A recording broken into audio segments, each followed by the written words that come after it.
대에서 대규모 전세 사기를 벌인 이른바 구리 전세 사기단 주범 고모 씨를 구속 송치하고 분양 대행사와 갭 투자회사 관계자, 공인중개사 등 16명을 불구속 송치했다고 밝혔습니다. 고 씨 등은 갭 투자 방식으로 경기도 구리시와 서울 강서구 등에 있는 오피스텔 수백 채를 사들인 뒤 임차인들에게 보증금을 돌려주지 않은 혐의를 받습니다. 오늘 제주도와 전남 지역은 계속 비가 오겠고 오후에는 충남과 남부지방에, 밤에는 전국 대부분 지방에 비가 내리겠습니다. 이번 비는 어린이날인 내일도 계속되고 토요일인 모레 오전까지 이어지겠습니다. KBS 1라디오 5시 뉴스를 마칩니다. 지금까지 아나운서 이재홍이었습니다. KBS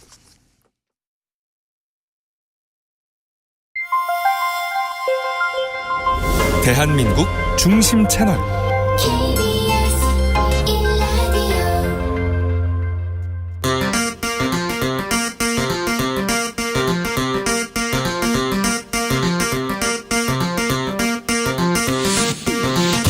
주진우 라이브.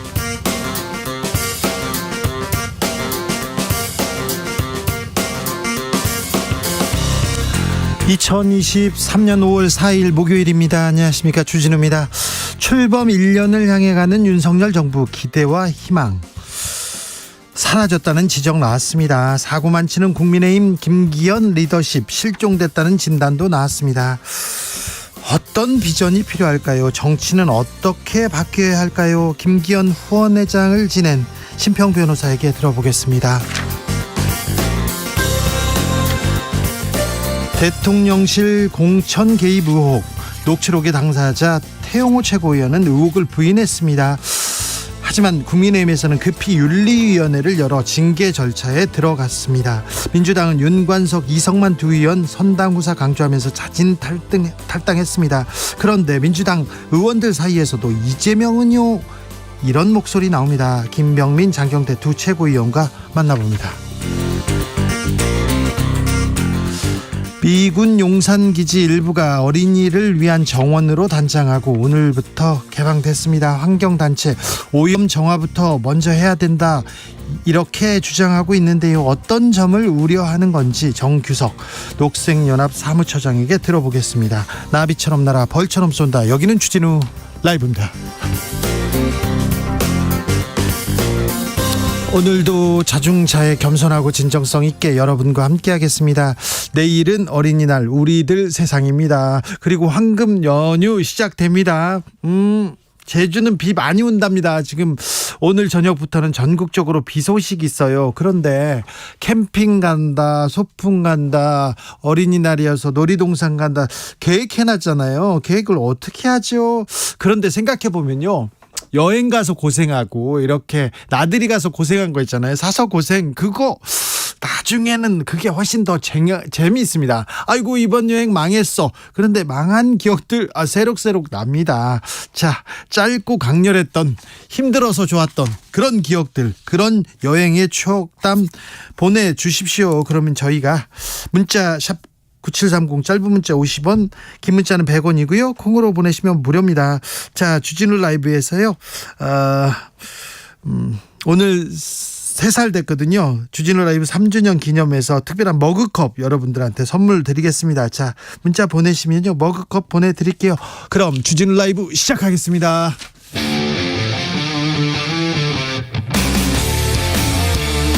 탐사보도 외길 인생 20년. 주 기자가 제일 싫어하는 것은?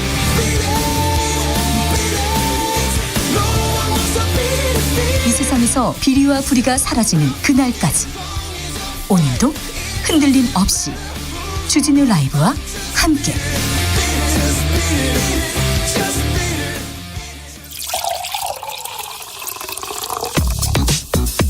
진짜 중요한 뉴스만 쭉 뽑아냈습니다. 주스 정상근 기자, 어서 오세요. 안녕하십니까. 미국이 기준금리를 추가 인상했습니다. 네, 미국 연방준비제도가 우리 시간으로 오늘 새벽 기준금리를 0.25%포인트 올렸습니다. 지난해 3월 이후 10번 연속 금리 인상인데요. 네. 이로써 미국의 기준금리는 5%에서 5.25%가 됐고 2007년 이후 최고 수준입니다. 우리와 금리 차이 더 벌어집니다. 네, 우리의 기준금리는 현재 3.5%로 이로써 미국과의 금리 차는 최대 1.75%포인트까지 벌어졌습니다. 네. 이는 역대 최대입니다. 이에 따라 원화 가치가 떨어지면서 수입물가 상승률이 올라갈 수 있다는 우려가 나오고 있습니다. 우리도 따라 올려야 되나 고민하겠는데요. 네, 한국은행은 그동안 몇 차례 연속으로 기준금리를 동결했는데요. 이렇게 되면 깊은 고민에 빠질 것이라고 언론은 예상하고 있습니다. 금리가 올라가면 주가가 좀 떨어지고요. 그리고 부동산은 금리하고 이렇게 밀접합니다. 그래서 부동산 또 하방 압력 받습니다. 경제에 어떤 영향을 미칠지 계속 좀 저희가 경제 뉴스, 민생 뉴스 계속 전해드리는데 미국이 기준금리 인상했습니다. 오늘 용산 대통령실이 어린이 정원을 개방했네요. 네, 대통령실 이전 과정에서 반환받은 미군 용산기지에 대통령실이 어린이 정원을 조성해 오늘 일반에 공개했습니다. 네. 윤석열 대통령이 오늘 개방 행사에 참석을 했는데요. 어린이들과 함께 입장하고 공원 곳곳을 안내했습니다. 그런데 시민단체들은 걱정이 큽니다. 잠시 후에 훅 인터뷰에서 자세하게 이야기 나눠보겠습니다. 내일이 어린이날입니다. 우리 어린이들 좀 마음껏 좀 뛰어놀았으면 좋겠어요. 너무 학교 일찍 가고요. 그리고 학교 끝나면 학원 가고요. 학원 끝나면 또 학원 가네요. 또 과외 있고요. 우리 아이들 행복하게 잘 지내고 있습니까? 네, 초록 우산 어린이재단이 지난해 11월부터 12월까지 초등학교 5학년에서부터 고등학교 2학년까지 2,231명을 대상으로 아동 행복 지수를 조사했는데요. 그런데 무려 86.9%인 1,940명의 행복 지수가 상중하에서 하로 집계됐다라고 발표했습니다. 네. 이는 1년 전보다 2.5%포인트 증가한 수치입니다. 이 아동 행복 지수는 수면, 공부, 미디어, 운동 등 4가지 생활 영역으로 아동의 하루를 분석하고 권장 시간과 비교해서 일상과의 균형 정도를 산출한 지표인데요. 네. 올해 아동 행복 지수는 4점 만점에 1.66점으로 이전과 큰 차이는 없었습니다만 수면 시간이 짧거나 공부 시간이 과다한 아동 청소년의 비율이 계속 증가 추세에 있습니다. 잠은 재워야죠. 잠은 잘 자야 될 텐데 그래야 꿈을 꿀 거 아닙니까? 그런데 누구한테만 공부도 어떤 공부 시킵니까? 암기예요, 암기. 야, 그냥 앉아서 인내하고 암기해. 이게 우리 교육의 지금 전부가 돼서는 안 되는데 암기 과목으로 모든 인생을 평가하면 안 되는데 그런 생각 계속 합니다.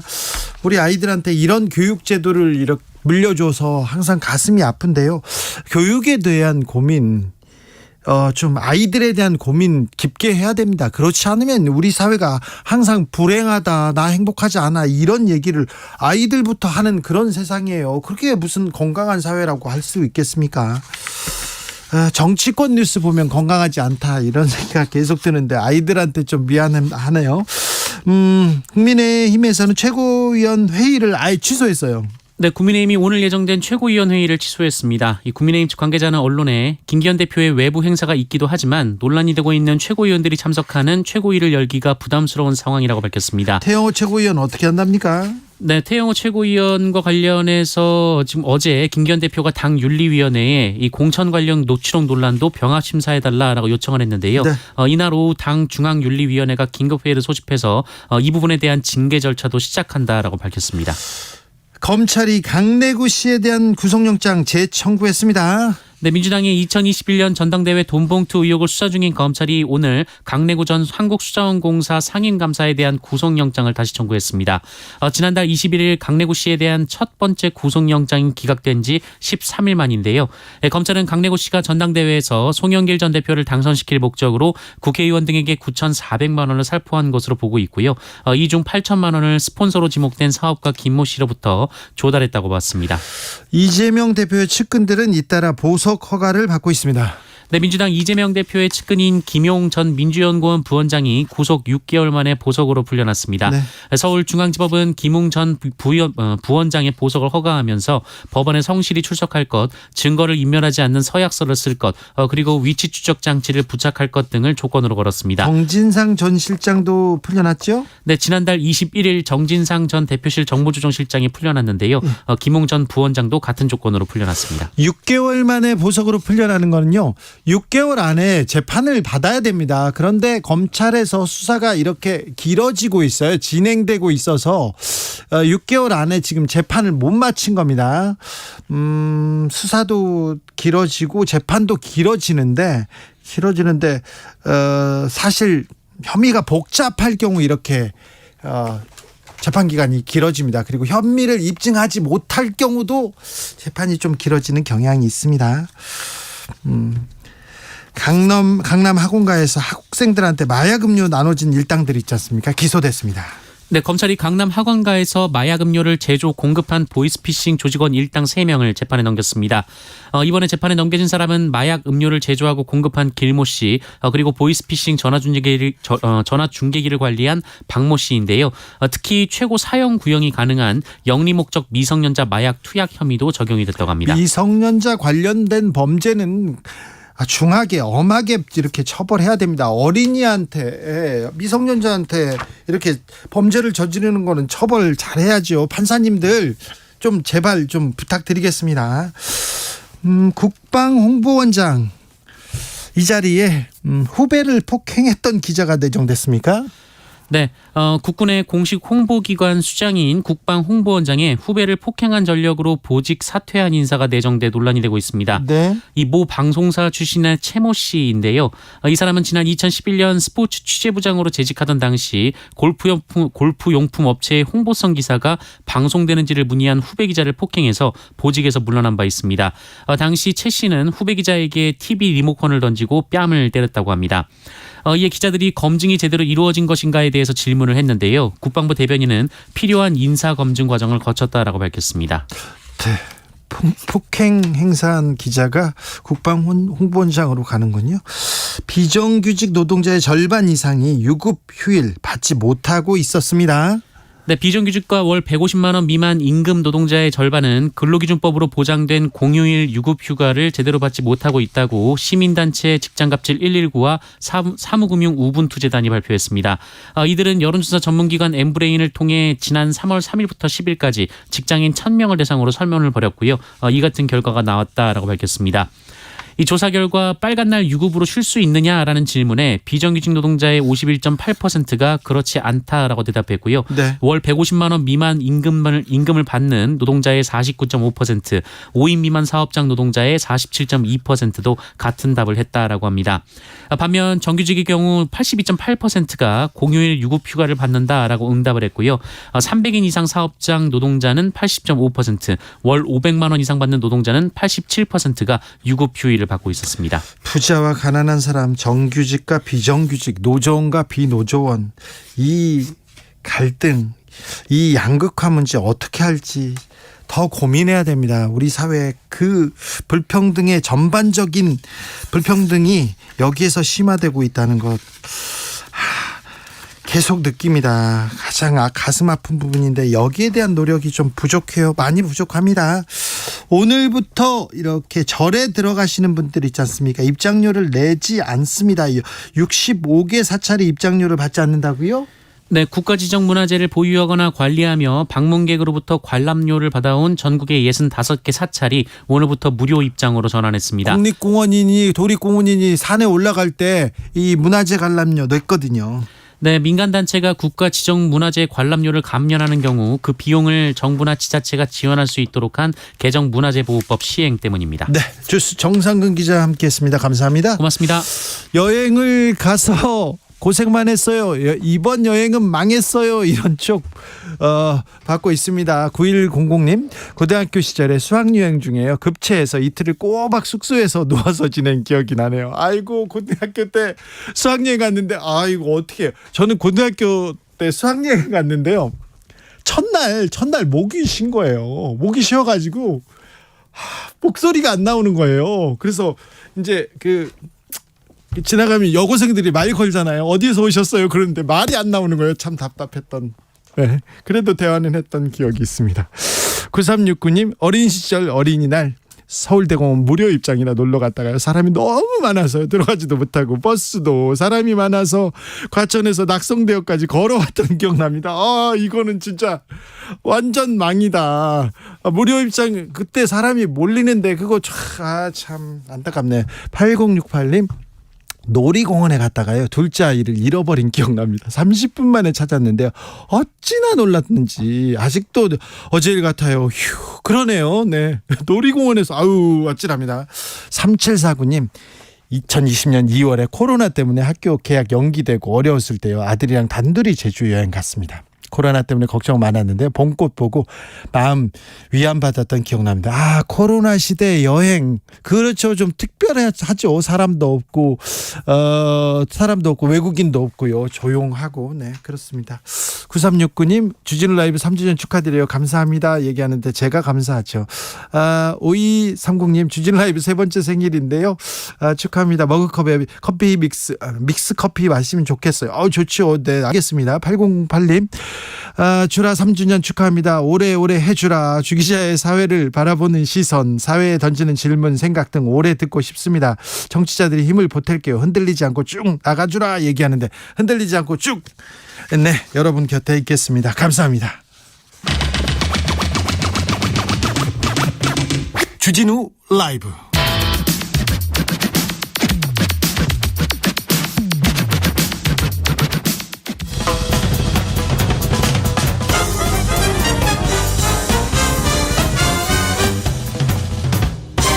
훅 인터뷰. 모두를 위한 모두를 향한 모두의 궁금증 훅 인터뷰. 어린이날을 하루 앞둔 오늘 용산 어린이 정원이 개방됐습니다. 그런데요 이거 용산기지 미국 용산기지에서 어린이 정원으로 탈바꿈한 거거든요. 그래서 공원 한쪽에서 이거 오염된 그 땅인데 이거 어린이들을 부르는 거는 이건 문제다 이런 목소리도 있습니다. 어떻게 된 일인지 물어봅니다. 정규석 녹색연합 사무처장 안녕하세요. 예, 안녕하세요. 자, 오늘 용산 어린이 정원이 조성됐는데요. 어디에 어떻게 조성됐습니까? 지금까지 용산 미군기지 중에 한 30%를 우리 정부가 반환받았는데요. 네. 그 중에 일부를 작년에 산책로를 조성하면서 시범 개방을 했단 말이죠. 예. 그 부지의 그 산책로를 조금 더 넓힌 형태로 장군 숙소 그리고 스포츠필드 야구장 부지 예. 한 30만 제곱미터 정도 되고 네. 그곳을 이번에 어린이 정원이라고 명명해서 개방 행사를 가졌습니다. 3분의 1만 지금 반환했습니까? 예. 나머지는 어떻게 됩니까? 반환 협상을 계속 이어가고 원래 정부 계획대로라면 작년에 갔어야죠. 절반 이상 반환 받는 것으로 되어 있는데 네. 아직 난항인 것 같아요. 왜 여기는 속도를 내지 않는 건지 모르겠습니다. 그런데요, 용산 미군기지 옛날에 폐화학물질 막 버려가지고 환경 문제 있었잖아요. 예. 그래서 정원으로 이렇게 조성돼도 괜찮은 겁니까? 안 되죠.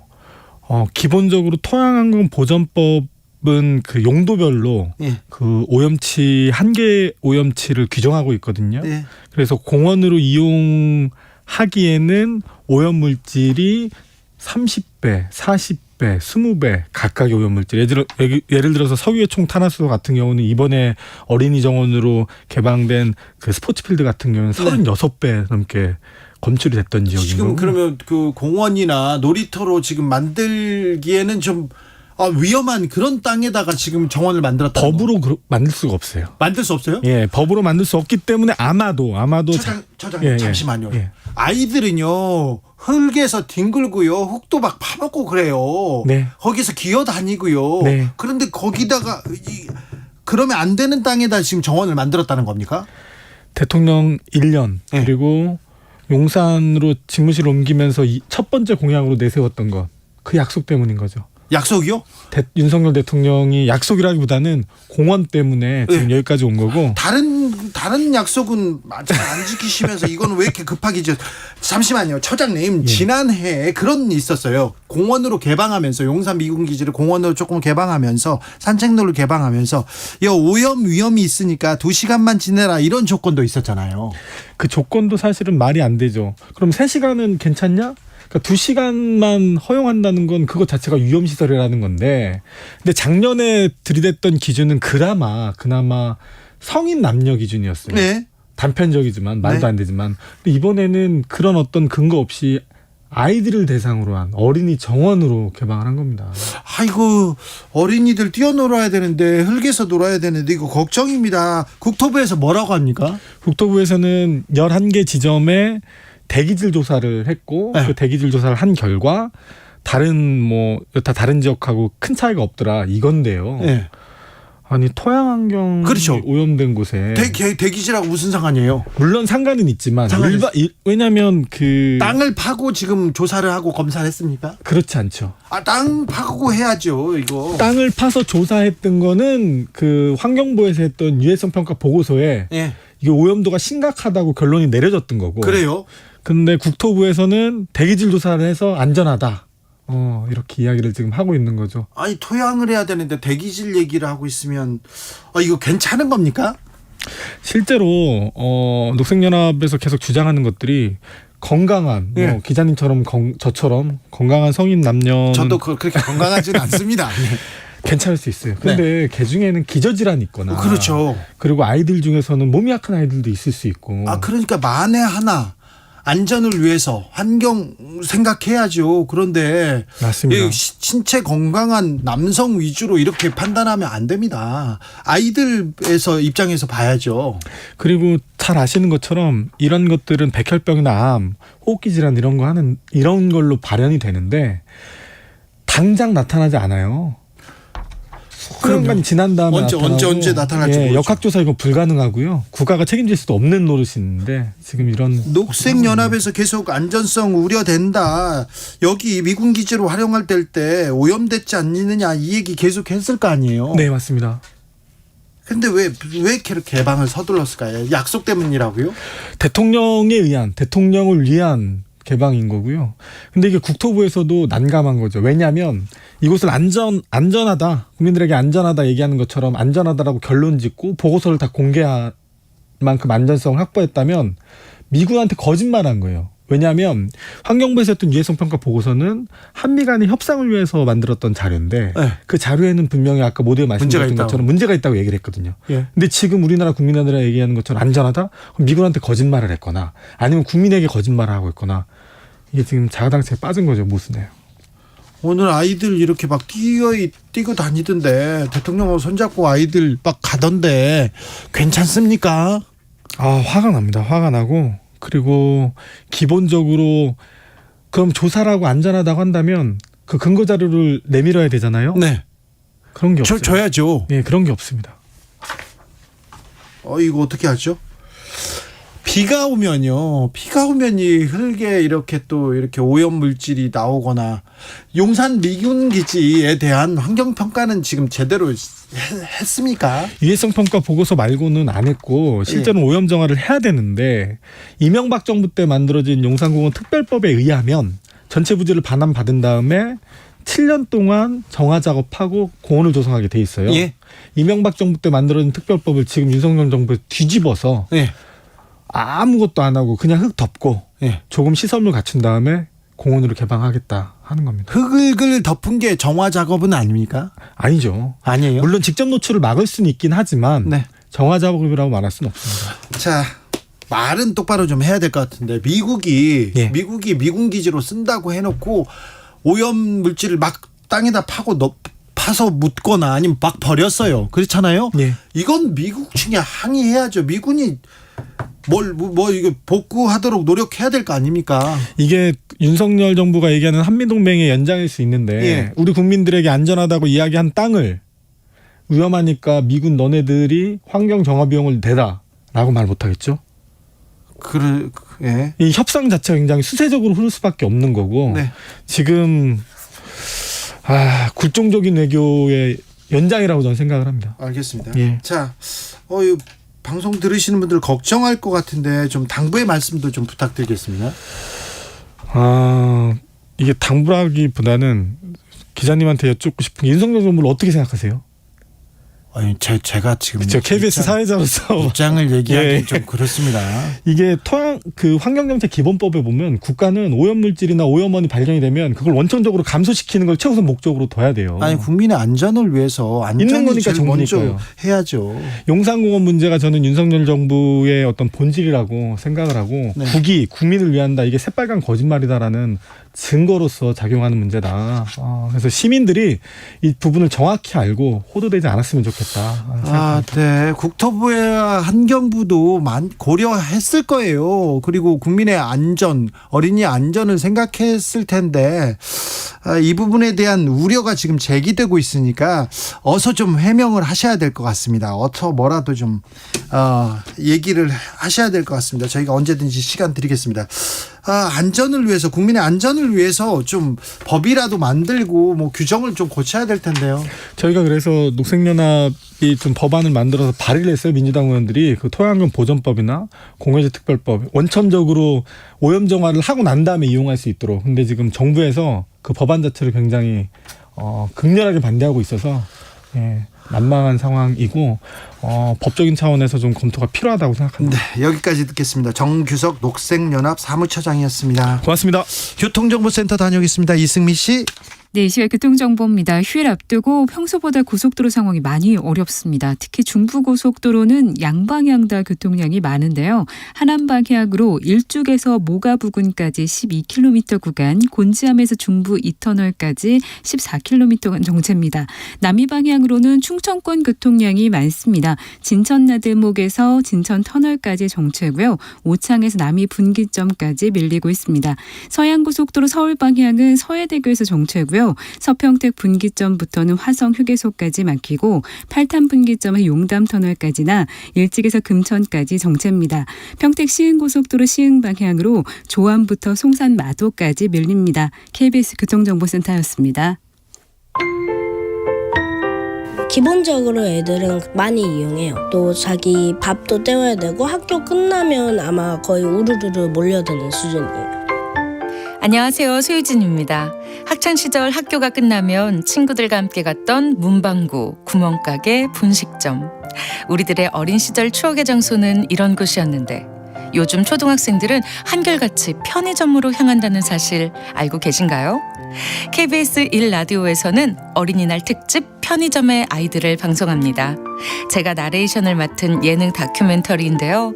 초등학생, 학부모, 편의점주 등 30여 명을 심층 인터뷰한 프로그램으로 모든 세대가 공감하면서 재미있게 들을 수 있습니다. 오는 5월 5일 금요일 어린이날 오전 11시 5분에 방송되니까 많이 들어주세요.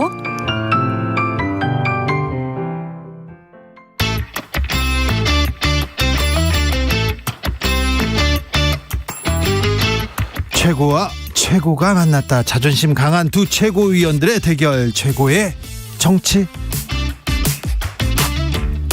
여야 최고위원 두 분 모셨습니다. 국민의힘 김병민 최고위원. 네, 반갑습니다. 더불어민주당 장경태 최고위원. 네, 안녕하세요. 장경태입니다. 아이고, 바람 잘 날이 없어요. 국민의힘은 오늘 회의를 못했어요. 예, 최고위원 회의가 취소가 됐는데요. 네. 네, 맞습니다. 오늘 김병민 말고 최고위원이 없다 이런 얘기 계속 나오던데. 무슨 말씀을요. 네. 훌륭하신 분들이 많이 있고 네. 일정상의 이유로 아마 취소가 된 거로 알고 있습니다. 네. 자, 장경태 최고위원은 요새 좀 송사에 휘말렸습니까? 뭐 송사까지는 아니고요. 예. 제가 이제 윤석열 대통령께서 미국에서 화동 여자아이의 볼에 뽀뽀한 것을 좀 우려가 된다. 조심하셨으면 좋겠다라고 이제 이 제안을 드렸는데 뭐 그런 부분에 대해서 뭐 여러 가지 국민의힘에서 뭐 여러 가지 좀 불쾌하셨던 것 같습니다. 장경태 최고 이렇게 저기 손님이 갔는데 어린아이가 와서 이렇게 꽃을 주면 좀 안아주고 이렇게 헉하고 그다음에 이렇게 뽀뽀할 수 있는 건 아닙니까? 근데 이제 여러 인종과 문화에 따라서 다른데요. 보통 저도 미국에 잠깐 있어봤지만 머리를 쓰다듬는 것도 대단히 좀 주의해야 되는 조심해야 행동 중 돼요. 하나입니다. 조심해야 그래서 돼요. 근데 좀 모르겠습니다. 아무튼 저는 뭐 굳이 이렇게 지적하고 싶지는 않은데 조금 조심하셨으면 좋겠다 이렇게 말씀드리고 그런 싶네요. 얘기했군요. 이명박 전 대통령의 형이요. 예. 형이 미국에서 어린애의 특별한 부위를 만졌어요. 그런 일이 있었어요? 그래가지고 큰 큰일 날 매우 복잡했습니다. 그런 일이 있었어요. 예. 네. 그냥 합니다. 네. 네. 조심하셔야 있었습니다. 됩니다. 누구를 터치 이거 굉장히 조심해야 됩니다. 자, 그래서요. 자, 대통령실의 공천 개입 의혹.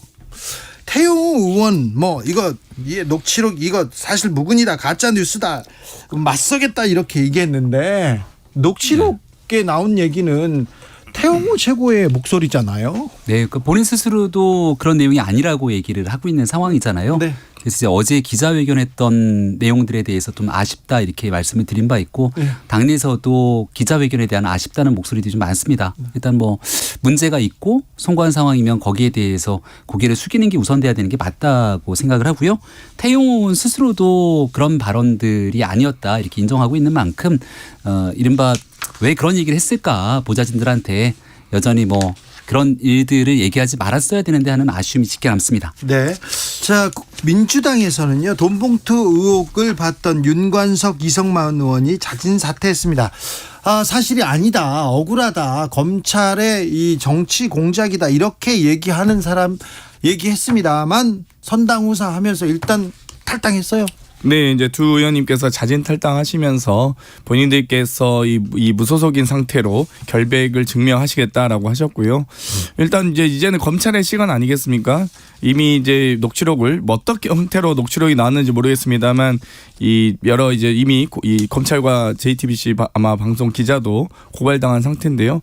여러 가지 이 녹취록의 이 존재 유무를 떠나서 또 사실관계 여부를 떠나서 이제 검찰이 이런 소위 돈봉투 의혹에 대해서 명백하게 좀 증거를 제출해 주셨으면 좋겠습니다. 근데 민주당에서 돈봉투 의원 나오자마자 탈당하고 선당후사하겠다 이렇게 얘기가 나오는데 국민의힘에서는 사실 무근이다, 맞서겠다 이렇게 얘기하잖아요. 그 태용호 의원의 어제 기자회견을 두고 말씀하시는 것 같아서 제가 민주당식의 기자회견은 좀 그렇지 않냐 이렇게 어제 얘기한 바가 있었거든요. 그렇죠. 자, 들어봅시다. 민주당식의 기자회견. 민주당식의 기자회견이라고 얘기를 했던 건 송영기 전 대표가 검찰에 셀프 출석하고 나서 나를 구속하라 이렇게 얘기를 합니다. 근데 누가 봐도 송영기 전 대표가 문제가 있으니까 본인 탈당한 것 아닙니까? 윤관석 의원 그리고 이성만 의원도 본인들이 탈당을 해요. 문제가 없으면 탈당할 이유가 없지 않습니까? 근데 탈당하면서 하는 얘기가 꼭 돌아올 것처럼, 그리고 거기에 대해서 검찰 탓을 합니다.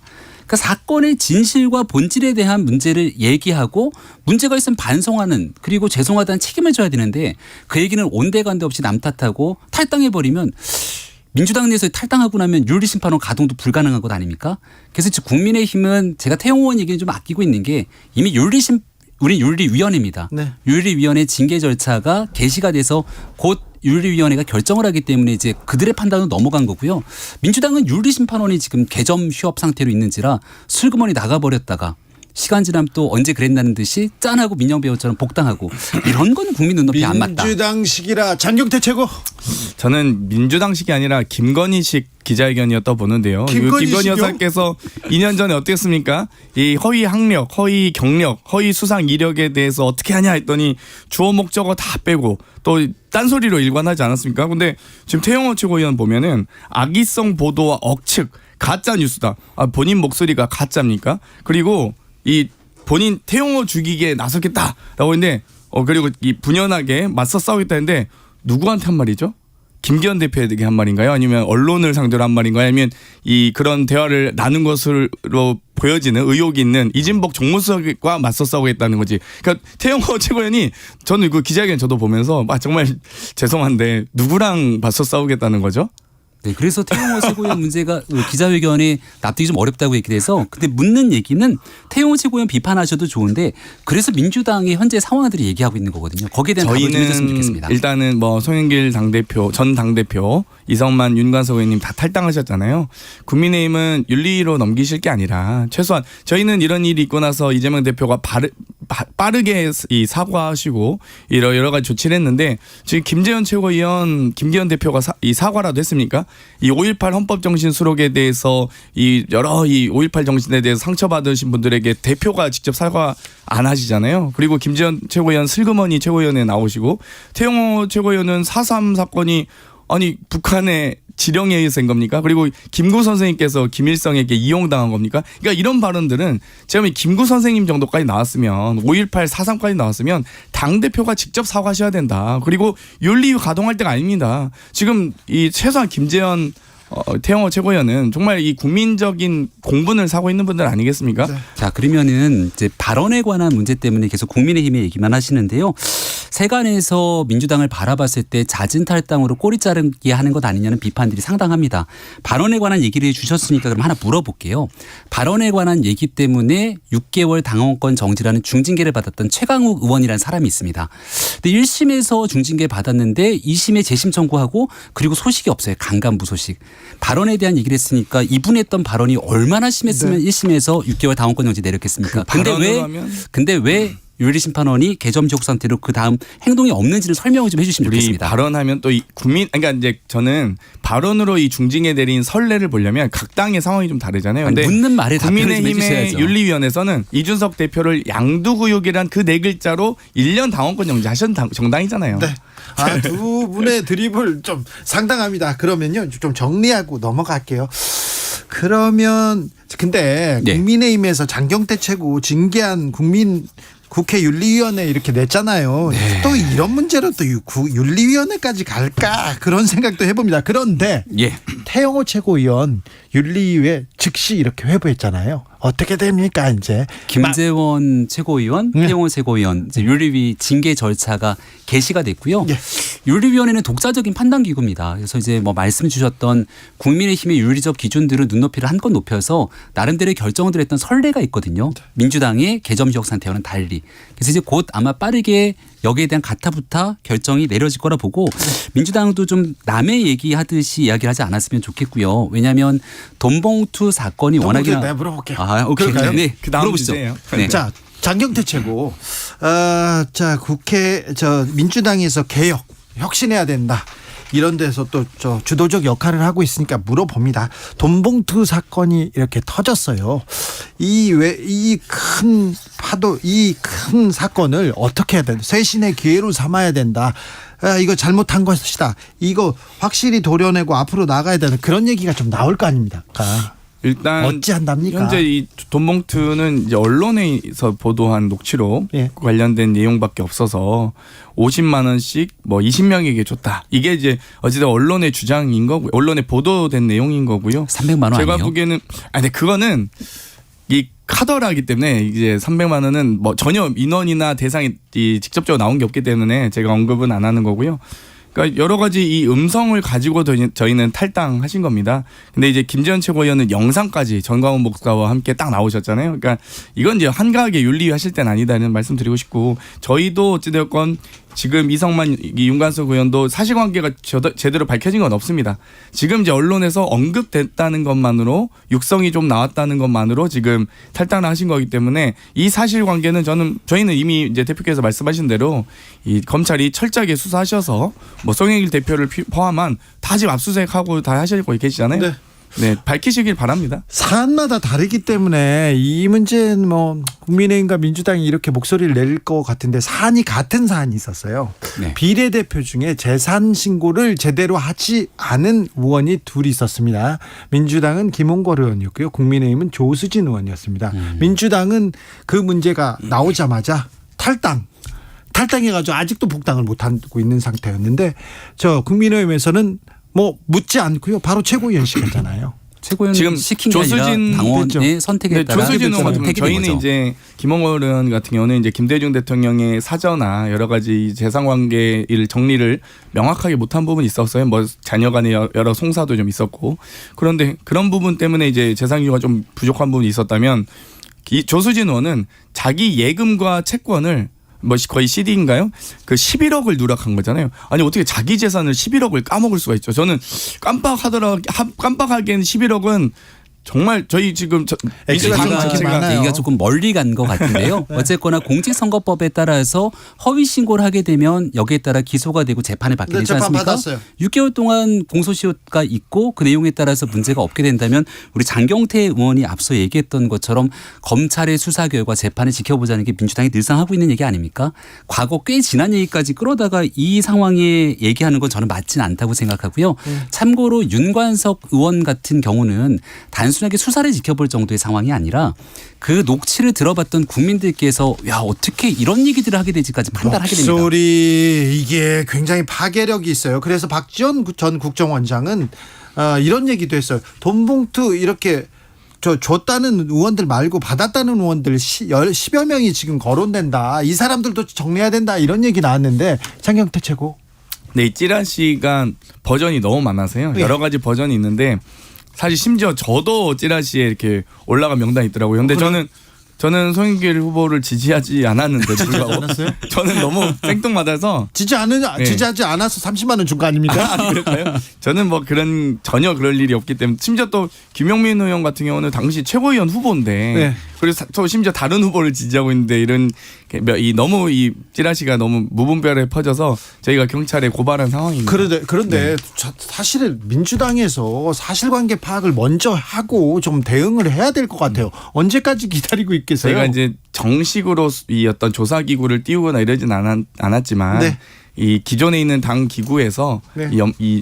아마 제가 아는 선에서는 좀 면밀하게 조사한 것으로 알고 있습니다. 민주당은 근데 당무감사에 이런 거 없어요? 있죠. 당무감사원도 있고 윤리심판원도 있고 저희는 윤리감찰단까지 있는데 네. 근데 이제 물어본 단들 그거를 지금 뭐 제가 알기로 물어봤다고는 알고 있는데 근데 다들 당연히 부인하죠. 손 들어보세요 하면 누가 제가 받았습니다 이럴 사람이 어디 있겠습니까? 근데 의원들 다 모여서 회의하는 자리에 아니 지금 그냥 의혹뿐이다 말뿐이고 제대로 지금 말도 확정되지 않았다 뭐 그 찌라시를 가지고 지금 탈당하라고 이 얘기를 하면서 아니 기소된 이재명 대표는요 이 얘기가 나왔다면서요. 그 얘기가 아니 그렇게까지 직접적으로 나오진 않았습니다. 그러니까 여러 가지 이 당에 원칙이 있었으면 좋겠다 이 정도 워딩이었고요. 제가 보기에는 민주당에게 이 여러 가지 검찰이 수사하는 방식 그리고 강도와 국민의힘을 상대로 하는 방식과 이 강도가 매우 다르기 때문에 또 그 의도와 범위도 다르기 때문에 어찌됐건 예를 들면 노웅래 의원님 같은 경우도 기소가 됐습니다만 노웅래 의원님은 사실 별건 수사로 들어간 거잖아요. 다른 분을 통해서 그걸 또 터는 과정에서 들어왔기 때문에 정말 저희는 계속 별건과 기획, 표적 수사가 많기 때문에 당연히 좀 원칙은 다를 수밖에 없다고 보고요. 이번에 이 검찰의 수사와 기소로 윤관석, 이성만 의원이 탈당하신 게 아니라 국민들께서 빠르게 본인들이 결백을 당과 분리해서 당의 보호 없이 했으면 결백을 입증했으면 좋겠다라는 이 국민적 요구가 있었기 때문에 저희가 그렇게 한 거라고 보시면 되겠습니다. 결국은 검찰 탓으로 다 귀결이 돼요. 송영길 전 대표도 검찰 탓. 그리고 나갔던 어제 윤관석 의원, 이성만 의원도 검찰 탓. 그 조금 전에 그 노웅래 의원 얘기를 하셨는데요. 노웅래 의원은 별건인지 뭔지 뭐 그런 것들은 이제 민주당의 주장인데 정확한 것은 문제가 없으면 법원의 영장실질 심사를 통해서 영장이 기각될 텐데 그거 방탄으로 막았잖아요. 근데 국민의힘 수사 안 한다 그랬는데 검찰이 국민의힘 하용지원 수사했습니다. 근데 국민의힘은 방탄 다 포기하겠다고 서열사건을 썼고 결국 영장실질심사를 통해서 기각이 이끌어낸 바가 있죠. 과거에 권성동 의원이 또 마찬가지였을 거고. 근데 이재명 대표 얘기가 거듭 나올 수밖에 없는 게 방탄으로 민주당이 다 막고 있고 당원 80조까지 개정했잖아요. 그러니까 이재명 대표에 대해서 사법 리스크가 그토록 심각한데도 당원까지 바꿔가면서 막아주는데 그럼 이재명 대표와 지금 있는 돈봉투 간의 형평성 문제 때문에 이른바 윤리심판원이 낮잠 자고 있는 것 아니냐 이런 비판 나오는 건 뼈 아프지 않습니까? 아니 뭐 저는 이 영장 실질심사에 보내는 공소장 등도 내용도 국민의힘 의원님들과 민주당 의원님들과 좀 이 정성의 차이가 성의 표시가 좀 다르다 봐요. 검찰이 왜 이렇게 애지중지 민주당은 정말 예를 들면 체포동의 할 때 보셨어요? 너무 아껴요? 저희 민주당 의원님들 체포동의 할 때는 한동훈 장관도 국회 본회의장에 설명할 때 아주 일장연설을 합니다. 법무부 장관이 체포동의안을 주장하면서 제안 설명 그렇게 일장연설 하는 경우가 있나요? 사실 그래서 과거에 그런 경우는 없었죠. 한동훈 장관이 연설을 길게 해가지고 그래서 기각됐다는 얘기도 좀 있잖아요. 그렇죠. 사실 분위기는 약간 그 정도는 아니었는데 네. 아무튼 뭐 여러 가지가 있죠. 한동훈 장관이 국회를 대상으로 소설 쓰시네 뭐 이런 얘기를 하는 장관은 아니죠. 하지만 돈소리 부스럭했지만 그건 공소장에 빠졌잖아요. 그러면 법무부 장관이 국회 본회의장에서 허위사실 유포하신 겁니까? 아이고 알았어요. 수사 기록을 그렇게 적나라하게 수사 기록도 아닌데 그걸 유포하신 거죠. 이렇게 웃는 얼굴로 이렇게 그 아래는 칼이 이렇게 날아다닙니다. 날칼 없습니다. 훅훅 찔러요. 그런데 김재원 최고위원 징계 딱 징계한다 이렇게 하니까 김재원 최고 징계 반대 국민모임이라는 데서 당원 2만여 명이 반대 서명에 나섰더라고요. 예. 이거 전광훈 목사의 향기가 스멀스멀. 뭐 알 수가 없는 내용이죠. 네. 근데 무튼 김재원 최고위원도 태영호 최고위원도 바로 얼마 전 전당대회를 통해서 뽑힌 최고위원들 아닙니까? 네. 또 여전히 지지하는 분들이 있을 거고. 그러니까 국민의힘 입장에서는 이 윤리위원회를 가동하는 게 그만큼 어렵고 고되고 힘든 일입니다. 네. 그러니까 돈봉투 얘기가 나왔을 때 민주당도 우리 그 온정주의라는 게 있잖아요. 주변의 의원님들 옆에 보면은 되게 말하기 부담스럽죠. 이게 힘들어요. 사실 옆에 있을 때. 그리고 그 사람들에 대해서 강하게 징계를 하면 또 그들을 나름대로 옹호하는 사람들이 그렇죠. 민주당 내에서 비호도 안 하고 뭐 하는 거냐 이렇게 그렇죠. 나올 수도 있지만 네. 국민 눈높이를 생각한다면 이런 목소리들이 있더라도 네. 원칙에 맞춰 가야 된다는 게 지금 국민의힘의 판단이거든요. 네. 그렇게 아니, 어렵고 다른 게 힘든 길이지만 그 목소리를 맞추게 노력하고 있다. 예를 들면 윤관석 의원님 그런 거죠. 이제 언론에서 갑자기 녹취록이 이제 보도가 되면서 또 그 녹취록은 그 소위 이정근 전 사무부총장의 이 휴대폰에 있는 내용일 수밖에 없는데 그럼 여기 이 녹취록 어디 나왔냐 이제 이런 이 진실 공방도 있을 수 있고 있죠. 거기에 대해서 저희도 과연 이 피의사실 공표 행위는 명백히 불법이기 때문에 여기에 대해서 우리가 단호하게 검찰에게 지적해야 된다라는 이제 의견이 있을 수 있죠. 근데 이 김재원 최고위원 관계는 아니 본인이 정광훈 TV에 나가셔서 아이 뭐 조상묘도 판다는데요 이러면서 5.18 정신 절대 안 됩니다. 이제 이런 경우라서 좀 다르죠. 제가 사안이. 조금 전에 말씀하셨던 내용의 방식을 어저께 태영호 최고위원이 기자회견에서 얘기를 했어요. 그래서 제가 이거 민주당식이다. 우리 이렇게 하면 안 된다 얘기했던 건데 그런 방식으로 말씀하시면 국민들이 쉽게 납득이 잘 안 됩니다. 아니, 서로 나쁜 거는 민주당식이다 국민의힘식이다 그러실 겁니까? 자 그런데요. 한미 정상회담의 성과가 컸습니까, 김병민 최고? 그럼요. 자, 그런데 그러면 자 와서 국민들한테 좀 설명하는 이런 자리를 갖거나 예. 적어도 야당과 대표나 야당 지도부를 이렇게 만나서 이렇게 설명을 하면 좋겠다 이런 생각합니다. 국민의힘 지도부한테 설명했잖아요. 국민의힘 지도부 원내 지도부에게 설명을 했죠. 그런데 그래서 야당의 원내 지도부인 박강원 원내대표랑도 같이 만나면 참 좋겠다는 얘기를 정무석이 했죠. 박강원 원내대표랑 같이 만나자 이렇게 얘기를 했는데 이재명 대표는 못 만나겠다는 얘기잖아요. 그 뭐 못 만나겠다는 게 아니라 지금 현재 이재명 대표가 굉장히 특수한 지위를 갖고 있죠. 제1야당의 대표이고 전직 대통령 후보이자 그리고 수천억 대 배임으로 지금 재판을 또 받을 수밖에 없게 된 상황에 놓여져 있는 이 피의자 신분, 피고인 신분 여러 가지 복합적인 상황이어서 만나고 났을 때 나오게 되는 여러 가지 고민들도 함께 섞여져 있는 것 아닌가. 아니 야당 대표인데 피의자 여기에 지금 방점을 두는 것 같아요. 대통령인데 통합의 관점에서 보면 이렇습니다. 네. 이제 문재인 정부의 지난 5년 동안 야당 대표들과 만나잖아요. 네. 근데 어떻게 만나냐면 단독 회담을 하는 게 아니라 여야 5당 대표 협의체로 만납니다. 네. 그러면은 자유한국당도 하나, 정의당도 하나, 네. 바른미래당도 하나, 그 당시 민평당인가요? 민평당도 하나 이렇게 모이는 거거든요. 지금 치게 되면 시대전환도 하나, 정의당도 하나 이렇게 모일 수도 있는 거지만 실제 박강원 원내대표한테 같이 협치했으면 좋겠다는 이야기를 한 것은 169석을 갖고 있는 제1야당 민주당을 존중해서 국회 내에 풀어갈 수 있는 이야기들을 잘 가져가자는 진정성 있는 표현 아닌가요? 진정성보다 이재명 대표 안 만나겠다 이거만 보이는데 그런데 이재명 대표가 오늘 대통령이 야당 원내대표 만나자는데 개념치 않는다 이렇게 얘기했는데 장경태 최고 자 이 문제 박강훈 원내대표는 우리는 대표 안 만나면 안 만난다 한번 거절했어요. 이 문제 어떻게 결정했으면 좋겠다 이런 생각 있습니까? 저는 이제 대통령께서 죄송합니다. 좀스럽지 않은 정치 하셨으면 좋겠다는 말씀 좀 드리고 싶습니다. 그러니까 과거에 문재인 대통령 때는 이 여야 간에 뭐 당연히 3자가 만나냐 3자 회담이냐 5자 회담이냐 이 정도 했죠. 범위를 뭐 정의당 혹은 뭐 바미당까지 할 거냐 안 할 거냐 이 논쟁을 했는데 만약에 소송 당사자에서 이재명 대표는 못 만나겠다고 하면 넷플릭스도 지금 소송하고 있는 거 아니겠습니까? 여러 가지 저작권과 관련된 국내 여러 이 제작사들과의 논란들이 있고 소송 중인 대상 기업입니다. 그럼 넷플릭스 CEO는 왜 만납니까? 그러니까 오히려 저는 넷플릭스도 이미 만나신 김에 또 여러 가지 정치적 현안 또 지금 대한민국의 여러 가지 국익과 관련된 논의들이 많이 필요한데 그러면 박광훈 대표 만날 정도 지금 어찌됐건 제안을 주셨으니 조금 더 품을 넓게 쓰셔서 이 여야 대표들 다 모셨으면 좋겠습니다. 김병민 최고. 윤석열 대통령께서 이제 제가 옆에서 제일 많이 들었던 얘기가 쇼하지 않겠다 이런 얘기 많이 들었거든요. 그러니까 국민들께서 여야 대표가 만나고 또 대통령실과 여야가 함께 만나는 이유는 같이 만나서 야 이제 좋은 정치하자라는 그림을 보여주는 게 아니라 169석을 갖고 있는 민주당이 국회에서 일방 처리 막 통과하지 않습니까? 그러면 여기서 어쩔 수 없이 이 상황으로 사회적 갈등이 촉발되는 걸 그대로 보기가 어려우면 대통령이 갖고 있는 거부권을 쓸 수밖에 없는 거잖아요. 근데 그 일이 무한 반복되기 시작하게 되면 여기에 대한 피로감은 국민들에게 돌아가는 것 아닙니까? 그럼 그 내용들을 조정하기 위한 협치가 필요한데 그 협치 핵심 당사자는 결국 원내대표 간의 회동으로 풀어야 될 겁니다. 아이고, 그래서 지금 박강원 원내대표와 신임 윤재욱 원내대표가 대통령실과 함께 만나서 이야기를 풀어내면 얼마나 윤석열 좋겠습니까? 정부 첫 제안할 때 국회에서 어땠냐면요. 한덕수 국무총리에 대한 인사청문회 위원들은 다 반대했습니다. 하지만 박홍 원내표가 그거 통과시켰고요.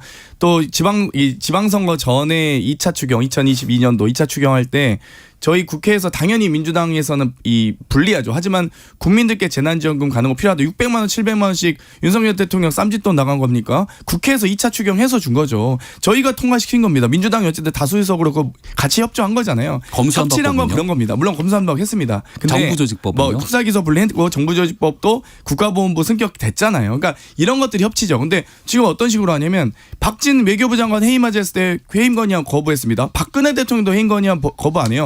이번에 이상민 행안부 장관 이태원 참사에 있어서 해임 건의안 올렸는데 그거 거부했습니다.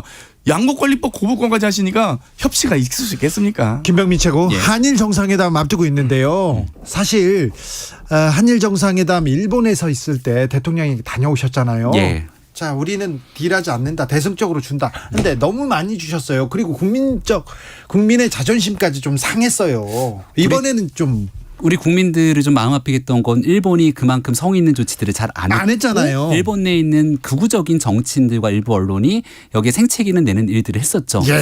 하지만 이 한일 관계가 결국 미래지향적인 관계로 반드시 나아가야 되겠다라는 국민적 여론들도 또 국제사회의 바람도 상당합니다. 그래서 사실 기시다 총리가 이번에 오는 일정이 아님에도 불구하고 나왔던 언론 보도를 보니까 윤석열 대통령의 결단에 따라서 본인도 이제 뭔가 보답해야 되겠다는 마음으로 이번 방안을 결정했다는 것 아닙니까? 보답이 아니라 군사 안보에서 뭘 얻어간다고 하던데요. 서로 상호간에 북한 문제를 둘러싸고 있는 이 안보 문제를 풀어내는 건 매우 중요한 일일 거고요. 기시다 총리가 와서 일단 셔틀 외교가 복원된 거잖아요. 무려 12년 만으로 알고 있는데 과거 셔틀 외교는 노무현 전 대통령 때 시작됐던 일 아닙니까? 그래서 이 내용들을 한 번에 모든 것들을 만족하기는 어렵겠지만 우리가 염원하고 있는 미래지향적 관계를 가기 위한 좋은 의미들을 이번에 좀 풀어냈으면 좋겠습니다. 아니 저는 딱 한 말씀만 드릴게요. 한미 정상회담에서 한미 간의 정상 간에 얘기했던 걸 얘기하는 국가기밀 유출 회담이 아니었으면 좋겠습니다. 주진우 두 분 감사합니다. 3주년 축하합니다.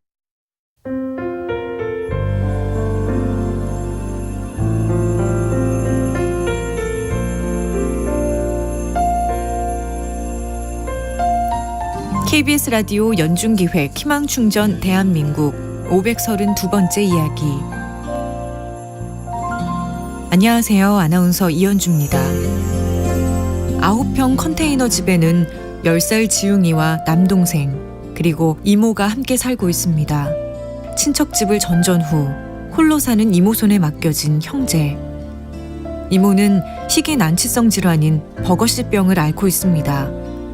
동맥에 생긴 염증이 피의 흐름을 방해해 심한 경우 절단까지도 갈 수 있는 병인데요. 언제 전신으로 퍼질지 알 수 없어 정기검진이 필요하지만 병원비가 없어 진료를 미루고 있는 상황입니다. 지웅이 역시 선천적 사시로 인해 요즘 두통과 구토가 더 잦아졌습니다. 치료와 교정이 시급하지만 가만히 누워서 진정시키는 것밖에는 해줄 게 없습니다. 조카들을 또래 아이들처럼 밝고 환하게 키우고 싶다는 이모.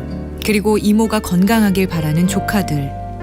서로의 바람과 소망이 닿을 수 있도록 여러분의 따뜻한 응원을 보내주세요. 여러분의 따뜻한 손길이 희망의 빛이 됩니다. ARS 060-700-1580 060-700-1580 한 통화 3,000원으로 희망을 선물해 주세요.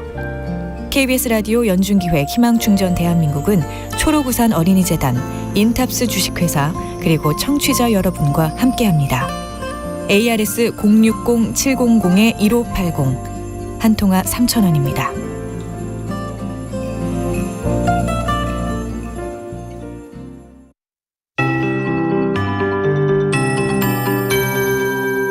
KBS 58분 날씨. 어린이날을 앞두고 강력한 비구름이 다가오고 있습니다. 모레까지 전국에 비바람이 예상돼 대비를 잘 해주셔야겠는데요. 제주도에 호우경보가, 전남 해안에도 호우주의보가 발효 중인 가운데 비가 차츰 그 밖에 남부와 충청권으로, 밤에는 전국으로 확대하겠습니다.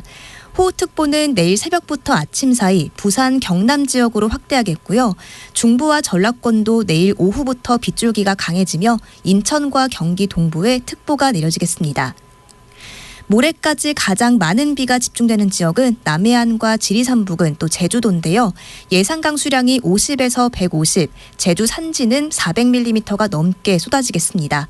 그 밖의 지역도 20에서 최대 100mm, 그중 인천, 경기 남부와 강원, 영서 남부는 120mm가 넘게 오는 곳이 있겠습니다. 비는 모레 낮 동안 대부분 그치겠고 제주도는 일요일까지 길게 이어질 전망입니다. 연휴 동안 강한 바람도 조심하셔야겠습니다. 제주도의 강풍주의보가 밤부터 그 밖의 해안 지역으로 확대하며 항공기와 선박 운항에 차질이 생길 수 있겠습니다. 내일 아침 기온은 서울이 17도 등 오늘과 비슷하겠고요. 낮 기온은 좀 떨어지면서 서울이 20도, 대전, 강릉, 광주 22도, 부산 19도에 머물겠습니다. 지금 서울의 기온 25.1도입니다. 박다효입니다.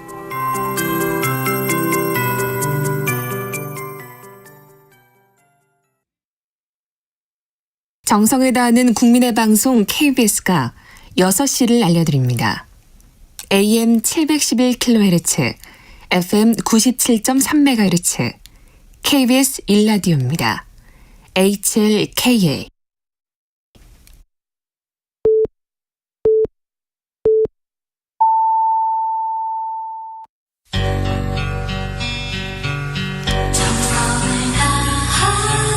정성을 다하는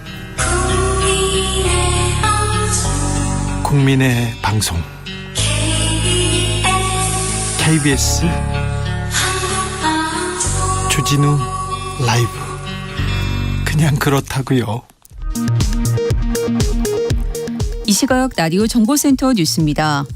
윤석열 대통령과 기시다 후미오 일본 총리가 오는 7일 용산 대통령실에서 정상회담을 갖는다고 대통령실이 공식 발표했습니다. 한일 정상은 안보와 첨단 산업, 과학기술과 청년, 문화협력 등 양국의 주요 관심사를 협의할 예정입니다. 미국 중앙은행인 연방준비제도가 기준금리를 0.25%포인트 또 올렸습니다. 정부와 한국은행은 국내외 금리차가 확대된 것을 두고 각별히 경계감을 갖고 대응해 나갈 필요가 있다고 밝혔습니다. 소시에테 제네랄 증권발 주가 폭락 사태를 수사 중인 검찰이 주가 조작 의혹의 핵심 인물인 라더견 씨의 사무실을 압수수색하는 등 강제 수사에 나섰습니다. 대통령실은 윤석열 대통령이 간호법 제정을 약속한 일은 없다며 관련 단체 의견을 폭넓게 들은 뒤 처리 방향을 정하겠다고 밝혔습니다. 지금까지 라디오 정보센터 뉴스 정한나였습니다.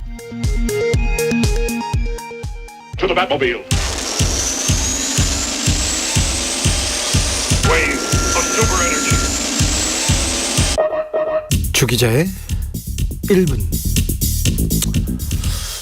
주진우 라이브 오늘 3년째 되는 날입니다. 한 주만 버티자, 한 달만 견디자 이렇게 시작했는데 3년 됐습니다. 첫 방송의 떨림과 두려움 기억합니다. 주진우 라이브 이렇게 외치는 게 그렇게 어색해가지고 부끄러웠어요. 사실은 지금도 부끄럽습니다. 그거 잘 안 됩니다. 말 더듬고요. 이름도 잘 못 부르고 참 심지어 몇 월 며칠 주진우 라이브 이렇게 방송 시작하잖아요. 그런데 몇 월 며칠 날짜를 잘못한 거예요. 그래서 아찔했습니다. 실수를 실수로 덮는 방송 계속 이어가다가 담당 PD님한테 맨날 혼나고 또 혼났습니다. 말 잘 못하지만 하지만 내용은 최고로 만들자 노력하고 또 노력했습니다. 아직 부족합니다. 그런데 방송 준비도 많이 하고요. 전 방송국 일찍 나와서요. 열심히 공부합니다. 전화도 계속하고 취재도 계속하고요. 그래서 조금씩 사랑을 받고 있는 것 같습니다. 받고 있는 사랑 몸둘 바 모르겠습니다. 가끔 욕하시는 분들 그런 분들 있는데 다 이해합니다. 그런 분들의 목소리에도 귀를 기울이겠습니다. 바람이 불고 파도가 밀려옵니다. 하지만 주진우 라이브는 지금 이 자리에서 진실의 편에서 정의의 편에서 약자의 편에서 더 열심히 노력할 것이라는 거 약속드립니다. 노력에 대해서는 절대 뒤처지지 않겠습니다. 우선 30년 동안은 변치 않을 것을 이 자리에서 약속드리겠습니다. 1분 시작하겠습니다. 이명박 전 대통령 얘기를 좀 하려고 합니다. 오는 15일 약 2시간 동안 참모들을 대동하고 청계천을 산책할 예정이라는 보도가 나왔습니다. 이제 예정으로 이렇게 또 기사가 나오고 가서 또 어떤 얘기하고 산책한 뒤에 마장동에서 점심 먹는다고 합니다. 얼마 전에는 연극 보셨어요? 이제 치적을 홍보하는 공개 행보할 예정이라고 하는데 전 대통령께서는 권력을 가지고 뇌물을 받다가 구속됐습니다. 청와대, 법무부, 외교부를 총동원해서 사리사욕을 챙기셨다가 구속됐습니다. 부인 사위 할 거 없이 뇌물을 받았습니다. 재벌가는 물론이고요. 경찰, 스님, 빵집에서도 뇌물을 받았습니다. 국민 앞에 잘못은 비셔야죠. 반성은 하셔야죠. 아무 얘기 없이 치적이라고요? 그리고 수천억 아니 수조 원에 이를 수도 있는 재산 검찰이 다 찾아줬지 않습니까? 추징금은 내셔야죠. 여기에 대해서 얘기는 하셔야죠. 한마디만 더 하겠습니다. 채팅에서 만난 12살 초등학생 여자아이를 룸카페 차량에서 성폭행한 성인 남성이 있습니다.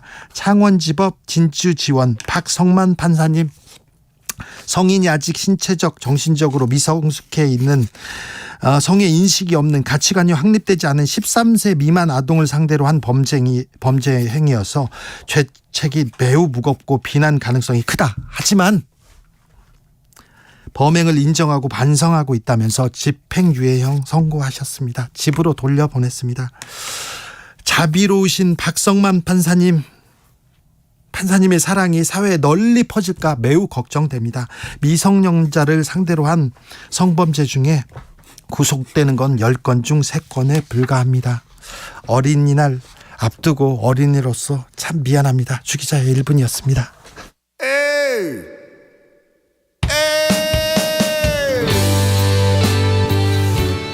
들국화 걱정 말아요 그대.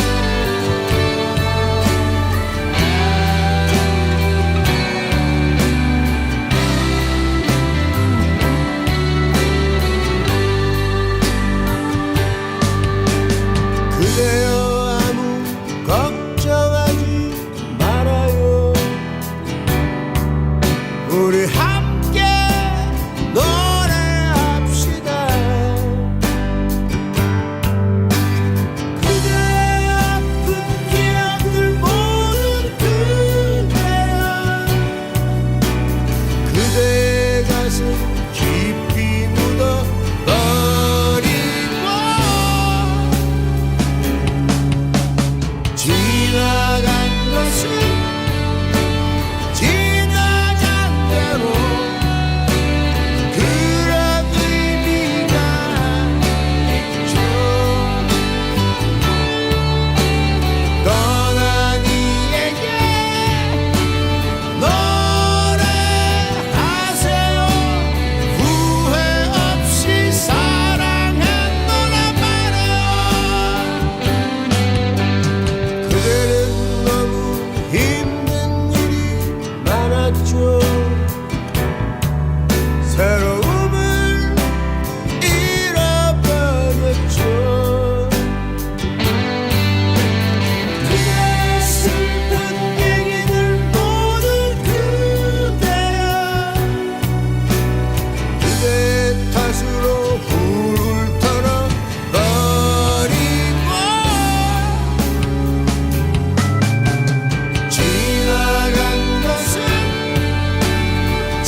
인터뷰. 훅 인터뷰 이어갑니다. 일주일 뒤면 윤석열 정부 출범 1년을 맞습니다. 그런데 기대, 희망을 거두었다 이런 분들이 많아요. 공정과 상식 어디서 찾아야 되냐 이렇게 걱정하는 사람도 많습니다. 국민의힘 보십시오. 국정 지금 뭐 뒷받침합니까? 뭐 최고위원들 발언 보십시오. 이게 정치입니까? 이런 걱정합니다. 자, 이래서는 안 될 텐데 정치 왜 그럴까요? 왜 국민들한테 걱정만 남길지 심평 변호사님한테 한번 물어보겠습니다. 변호사님 안녕하세요. 안녕하십니까. 네. 그동안 출연을 자꾸 거부만 해서 죄송합니다. 네, 그래서 오셨잖아요. 그래도 또 제 얼굴은 또 보고 그러셔야지 또 얼른 잘 오셨습니다. 자, 윤석열 1년 자, 국민들이 배신당한 씁쓸함 느낄 것 같다. 아직도 비전 보여주지 못하고 있다. 이렇게 생각하는 분들 많습니다. 변호사님도 그렇게 비슷한 견해를 이렇게 내셨는데요. 원인이 뭐라고 생각하십니까? 윤석열 정부가 열심히 하긴 하는데 결과가 신통찮죠. 네. 국민들도 많이 힘들어하시고 그런 저는 핵심 원인이 윤석열 정부가 지금 하나의 시대 정신으로 산업화 민주화에 이어서 공정 이념이 실천되는 것이 하나의 시대 정신입니다. 이 시대 정신을 제대로 구현을 못하고 있는 것이 아닌가. 네. 윤석열 정부 자신도 하나의 기득권 집단으로 변해버렸다는 그런 국민들이 생각하시는 데서 이 위기가 생겨난 것이 아닌가 생각합니다. 윤석열 정부 공정과 상식 구현하고 있다 이렇게 생각하는 사람 많지 않아요. 그렇죠. 네. 제가 조금 전에 어느 여론조사를 보니까 지난 대선에서 윤석열 대통령 후보를 적극 지지했던 20대 30대 네. 거기서 지금 극적으로 반대쪽으로 네. 돌아서 버렸죠. 네. 그 주된 원인은 바로 공정성의 상실이라는 겁니다. 네. 이런 점을 윤석열 정부가 뼈아프게 새겨들어야 할 것이라고 생각합니다. 그렇죠. 뼈아프게 새겨들어야 되는데 잘못하고 있다 비판하면 이거 또 가짜뉴스다 얘기하고 또 반대를 위한 반대만 한다 이렇게 생각하시는 것 같아요. 예. 그렇죠. 좀 들어야 되는데 그런 생각합니다. 대통령 미국 순방은 어떻게 보셨어요? 미국 순방 아주 잘 하신 거죠. 네. 미국 순방해서 별로 성과가 없다고 자꾸 어떤 분은 그런 말씀하시는데 이번에 윤 대통령의 미국 순방은 주된 목적이 안보 강화입니다. 네. 그 점에서 우리가 워싱턴 선언을 이끌어내고 또 핵 협의 그룹을 예. 신설하고 한 것은 대단한 성과죠. 지금 제가 한 가지 일화를 얘기로 말씀을 드리자면은 예. 제가 며칠 전에 김일성 대학의 교수를 하시고 예. 하시는 어떤 호주인을 만나서 제가 물어봤습니다. 네. 과연 북한의 핵 위협이 현실적이냐 실제적이냐 그렇게 말하니까 그분은 뜻밖에도 저는 동족에게 핵을 사용하지 않을 것이라는 그런 전제로 제가 여쭤본 것인데 그분은 사용할 것이라는 거죠. 구체적으로 말합니다. 가미가제 특공대식으로 북한 군인이 평택이나 포항에 그럴 수도 있다. 핵 배낭을 메고 서버 스스로 터뜨리면은 반경 2km 이내가 제 때문에 된답니다. 그런 방법을 쓸 가능성이 다분하다는 겁니다. 이런 북한의 핵 위협에 대비해서 우리가 이번에 미국의 확실한 보장 조치를 끌어낸 것은 대단한 성과죠. 대단한 성과입니까? 좀 예. 미흡하진 않았습니까? 그 이상 가는 핵안보의 보장을 우리가 어떻게 받겠습니까? 그렇죠. 예. 한반도는 비핵화 지대이기 때문에 예. 지금 이번에 윤석열 대통령이 끌어온 게 지금 이뤄낸 합의가 예. 최고의 합의였다 이렇게 보시는 거죠? 저는 그렇게 봅니다. 네네. 그렇다고 우리가 한반도에 핵을 보유하자, 개발하자 이거는 조금 무리한 주장이잖아요, 사실. 글쎄요. 지금 국민들 많은 분들은 예, 원하고 있지만 예. 지금 우리가 지금 이 핵을 개발하면 경제 제조 그리고 봉쇄를 받고 고난의 행군을 우리가 해야 되는 그런 입장이잖아요. 자, 반 얘기하겠습니다. 근데요, 교수님 아니 변호사님 한미 정상회담에 대해서 대단한 성과다 이렇게 얘기했는데 외국 언론하고는 얘기도 많이 하고 그랬는데 우리나라 언론에도 그리고 우리나라 야당에도 이렇게 좀 설명하는 기회를 가지면 만약에 우리가 설명하겠다 가서 얘기하겠다 이렇게 모양새만 갖춰도 국민들이 좀 달라졌다 소통하겠다 이렇게 생각할 텐데요. 뭐 아직은 모르죠. 윤 대통령께서 뭐 조만간 야당 지도자들 만나서 그렇게 말씀하시는 그 기회가 오기를 저는 기다리고 있습니다. 그렇죠. 원내대표만 만나겠다고 합니다. 이재명 대표 말고. 좀 아쉽죠. 좀 아쉽습니까? 예. 변호사님이 보기에도 예. 이재명 대표한테 손을 내밀고 얘기하면 좋을 텐데 그렇죠. 아쉽습니까? 자, 도어 스태핑 때 도어 스태핑이 부활할 거라는 얘기도 나오는데 이 부분은 어떻게 생각하시는지요? 저는 그 도어 스태핑은 다분히 좀 위험성을 갖고 있다고 생각합니다. 네. 과거 이태리의 마키아벨리가 군주론에서 이런 말을 했죠. 그 국가의 그 지도자는 절대 야보해서는 안 된다. 네. 지금 그 도어 스태핑을 중단한 그 계기가 된 그 미국 MBC의 기자가 스리빠 그를 끌고 그 대통령에게 막 고함 치듯이 그 질문을 하고 하는 것은 그것은 바로 거기에 해당되는 것이 아닌가. 이런 위험성을 항상 안고 있는 것이니까 도어 스태핑을 만약에 재개하시더라도 그런 위험성을 좀 제거를 하는 조치가 있어야 되지 않겠습니까? 예. 김건희 여사가 그 순방 기간에도 광폭 행보를 했다 이런 보도가 나왔어요. 그런데 민주당에서 김민석 정책위원장이 광폭 행보의 이유 중 하나가 심평 변호사가 김건희 여사 찬사를 이렇게 늘어났기 때문이다 이런 얘기를 했더라고요. 이 분석은 어떻게 보세요? 저는 농담으로 생각을 합니다. 네. 제가 김건희 여사를 과다 칭찬한 일도 없고. 네. 또 박정희 대통령에게 유경수 여사의 역할처럼 대통령의 배우자가 대통령의 훌륭한 정치적 자산이 된다는 것은 그것은 상식적인 거 아닙니까? 네. 그리고 김민석 의원이 그런 말씀을 하시기 제가 그런 말을 하기 훨씬 전에 대통령 배우자법을 기획한 것으로 시기적으로 봐서 그렇게 보입니다. 네. 그래 김 의원이 말하기 좋게 저한테 덤터기를 씌운 건데 저는 농담으로 생각합니다. 알겠습니다. 영부인 외교는 어떻게 보시는지요? 그리고 민주당에서 배우자법 이렇게 내는 거는 어떻게 보시는지요? 글쎄요. 이 야당에서는 지금 정부 초기부터 그전부터 그랬죠. 후보자 단계부터 김 여사가 약한 굴이라고 생각해서 또 조정훈 의원이 말한 대로 한도만 팬다. 그 마음으로 오직 스토킹도 이런 스토킹이 없었죠. 김건희 여사를 지금까지 괴롭혀 왔습니다. 네. 너무 과다한 거죠.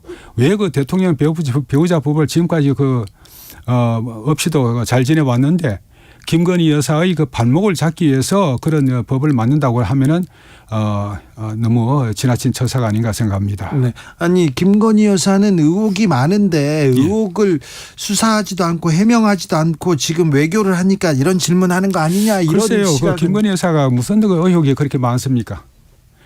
주가 조작 자꾸 그런 말을 하는데 조정훈 의원이 조사를 해보니까 그런 식으로 주가 조작으로 끌어들일 수 있다 그러면은 지금 한국에서 수천 명을 입건해야 될 것이다. 네. 그런 말 하는데 김건희 여사가 그렇게 문재인 정부에서 몇 년간 검사들을 총투입해서 수사를 했습니다마는 주가 조작의 결과로 나온 것이 뭐가 있습니까?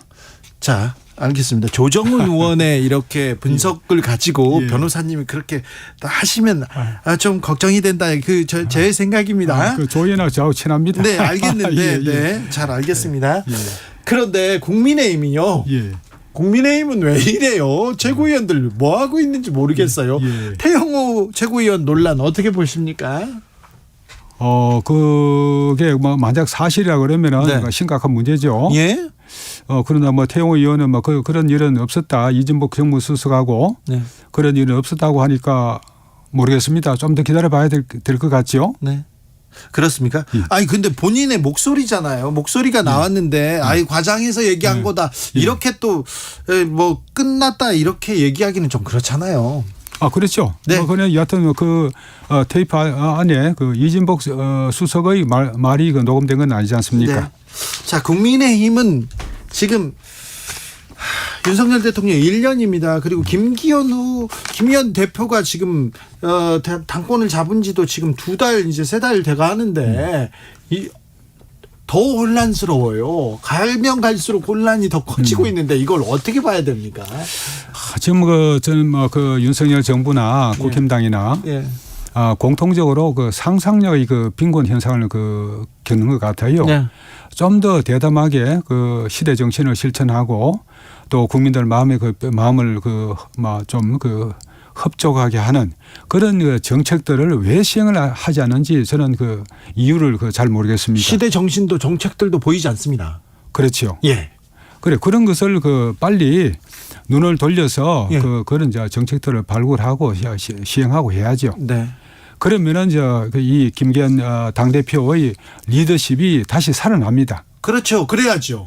제가 과거에 김기현 당대표는 당대표 출마를 하면서 저한테 찾아와서 도와달라고 하면서 그렇게 하겠다고 약속을 했습니다. 예. 그 약속을 아직까지는 지키지 못하고 있는데 좀 더 기다려 보겠습니다. 자, 김기현 대표의 후원회장을 지낸 지금은 아닙니다. 변호사님, 김기현 대표 지금 능력과 실력을 보여주지 못하고 있어요. 뭘로 해야 됩니까? 제가 말씀드리고 싶은 것은 죽기를 각오하고 하면 이 새로운 시대의 문을 열겠다는 정신으로 국힘당 당무를 해보시라는 겁니다. 네. 근데 지금 이 최고위원단하고는 어려울 것 같습니다. 입만 벌리면 그렇게 굉장히 뭐라고 해야 되나 국민 수준에도 동떨어지고 역사 의식도 없는 그런 얘기가 계속 나오고 있어서요. 그러나 결국 모든 책임은 당대표한테 있는 거죠. 그래요? 당대표가 분명한 당의 진로를 보여주는 리더십을 발휘하지 못하니까 최고위원들이 그런 허튼 말들을 함부로 해서 여러 가지 위기 현상을 초래하는 거죠. 네. 조만간 저는 김기현 당대표가 확실한 리더십을 보여주면서 그것이 종식되기를 바랍니다. 네. 김기현 대표, 좀 리더십을 보여야 됩니다. 그렇죠. 윤석열 대통령도 1년 지났는데 무슨 시대 정신 그리고 개혁까지 별로 보이지 않아요. 이제는 보여줘야 되는데. 우선 말이죠. 윤석열 정부하고 당이 그동안에 여러 정권을 거치면서 주로 진보 정권 하에서 사회적 사다리가 많이 제거가 됐습니다. 이 사회적 사다리들을 다시 복원시키는 그 작업이라도 빨리 해야 되는데 지금까지 그에 관해서는 아무런 진척이 없죠. 네. 자, 민주당의 돈봉투 의혹은 어떻게 보시고 계세요? 그것도 심각한 거죠. 네. 저는 이런 여러 가지 사법 리스크들이 겹치면서 결국은 이재명 당대표가 물러나고 비대위 체제가 구성되지 않겠나 그런 생각을 합니다. 민주당은 전통적으로 말이죠. 이런 당의 위기 상황에 대처해서 국힘당보다도 훨씬 유연하고 또 재빠르게 대처를 해온 것이 전통이었거든요. 저는 그런 시점이 머지않아 도래할 것으로 생각합니다. 송영길 전 대표 탈당했습니다. 그리고 당 중진인 두 의원이 지금 또 탈당했는데 돈봉투 의혹에 대해서도 지금 민주당은 발빠르게 좀 조치를 취하고 있는 겁니까? 글쎄요, 아직 실체가 명백히 분명히 드러나지 않아서 돈봉투 의혹이 과연 어느 범위까지 미칠 것이냐에 관해서 우리가 장담할 수가 없죠. 네. 비대위 얘기를 하셨는데요. 비대위가 꾸려지면 여기에 조국 전 장관이 옵니까? 글쎄요, 그건 알 수가 없죠. 근데 조국 전 장관이 정치할 것이라는 얘기는 아마 정치권 그리고 우리나라에서 거의 변호사님이 제일 먼저 하셨어요. 그렇지 않습니다. 그래요? 지금 제가 누구라고 말하긴 그렇습니다만은 정부의 고위직에 있는 분도 다른 분도 그분한테서 조국 장관이 조국 교수가 출마할 가능성이 있고 그 출마를 한다면 관악갑을 택할 가능성이 높다고 그런 말을 직접 듣기도 했습니다. 그렇습니까? 예. 그리고 지금 조 교수가 그 말이 조금씩 틀려지고 있죠. 과거에는 주 기자님한테 절대 출마 안 한다고 했다 그러면은 지금은 잘 모르겠습니다. 이렇게 그 말이 바뀌고 있습니다. 네. 지난번 심평 변호사님이 주진우 라이브에서 조국 전 장관은 출마할 가능성이 높다. 총선에 출마할 가능성이 높다고 이렇게 얘기하자 조국 전 장관이 연락하셔가지고 저는 생각이 없어요 얘기했는데 그때 제가 전했죠. 전했는데 지금 그 조금 다른 말이 다르죠. 북콘서트에서 말이 좀 달라졌다 이렇게 보시는 거죠. 아직도 조국 전 장관이 총선에 출마할 가능성이 높다. 출마에 관해서 그런 말은 출마의 의지가 강하다는 그 식으로 우리가 해석할 수 있습니다. 네. 지금 그 조 교수로 봐서는 지금 그 대단히 그 비일상적인 그 삶을 살고 있지 않습니까? 네. 그분이 일상으로 복귀하기 위해서는 이 총선에 나가서 국회의원이 되는 길이 유일한 길입니다. 그래요? 그렇죠. 조 교수한테 남은 것이 뭐가 있겠습니까? 조 교수는 아마 이런 말이 표현이 적당한가 모르겠습니다만은 아마 필사적으로 그 가능성을 모셔가고 있을 겁니다. 필사적으로요? 근데 그 좀 단어가 좀 적당하지 않은 것 같아요. 아니요. 예. 책 쓰고 연구하고 그런 분이신데. 네. 아이고 조 교수는 야권 내에서 그만한 정치적인 자산을 가진 분이 거의 없습니다. 대단한 분입니다. 근데 조국 전 장관이 부인이 구속됐고요. 자녀가 입시 비리와 이런 부분에 대해서 그 가족이 다 연루돼 가지고 지금 전 국민한테 그 집안 내역에 대해서 이렇게 다 공개가 됐는데 공개가 됐습니다. 그런데 중도층 그리고 국민의힘 쪽에서는 특별히 조국 전 장관이 나왔으면 좋겠다. 조국 전 장관의 딸이 더 많이 나왔으면 좋겠다. 그렇게 얘기하는 정치인들이 많거든요. 글쎄요. 제가 볼 때는 그 불안감에서 짐짓 그렇게 말씀하시는 것이 아닌가 생각합니다. 조 교수가 지금 상당히 큰 멍해를 지고 있는 것은 사실인데. 네. 조 교수의 그 능력으로 봐서 그런 한계를 극복할 수 있는 가능성이 있다고 봅니다. 알겠습니다.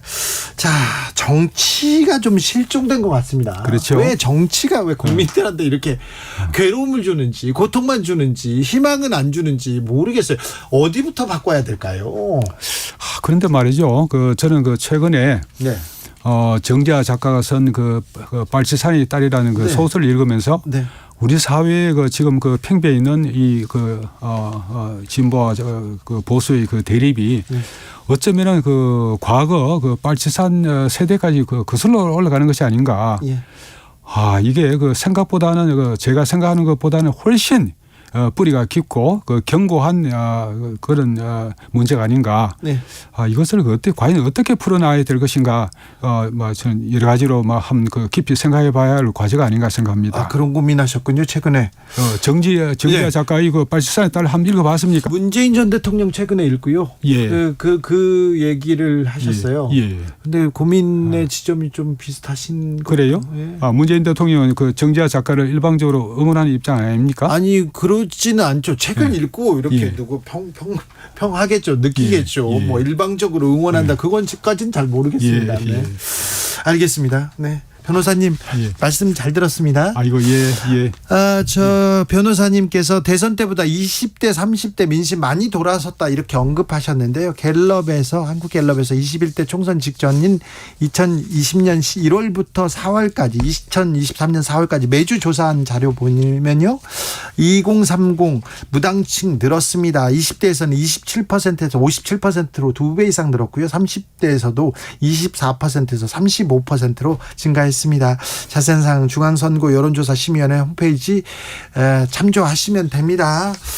심평 변호사님이었습니다. 감사합니다. 네, 수고하셨습니다. 정치 피로, 사건 사고로 인한 피로, 고달픈 일상에서 오는 피로. 오늘 시사하셨습니까? 경험해보세요. 들은 날과 안 들은 날의 차이. 여러분의 피로를 날려줄 저녁 한 끼 시사. 주진우 라이브.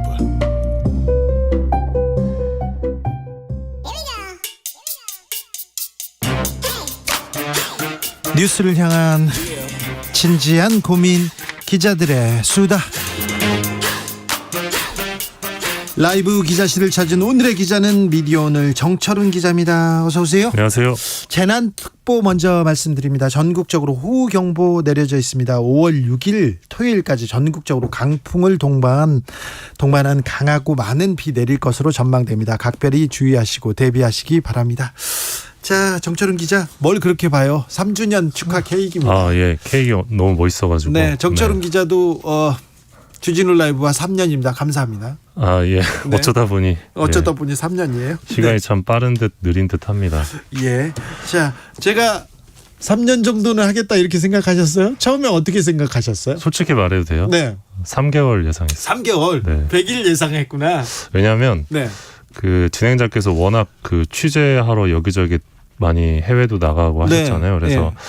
과연 이 선배가 3개월 이상 네. 이렇게 매일매일 나올 수 있을까? 네.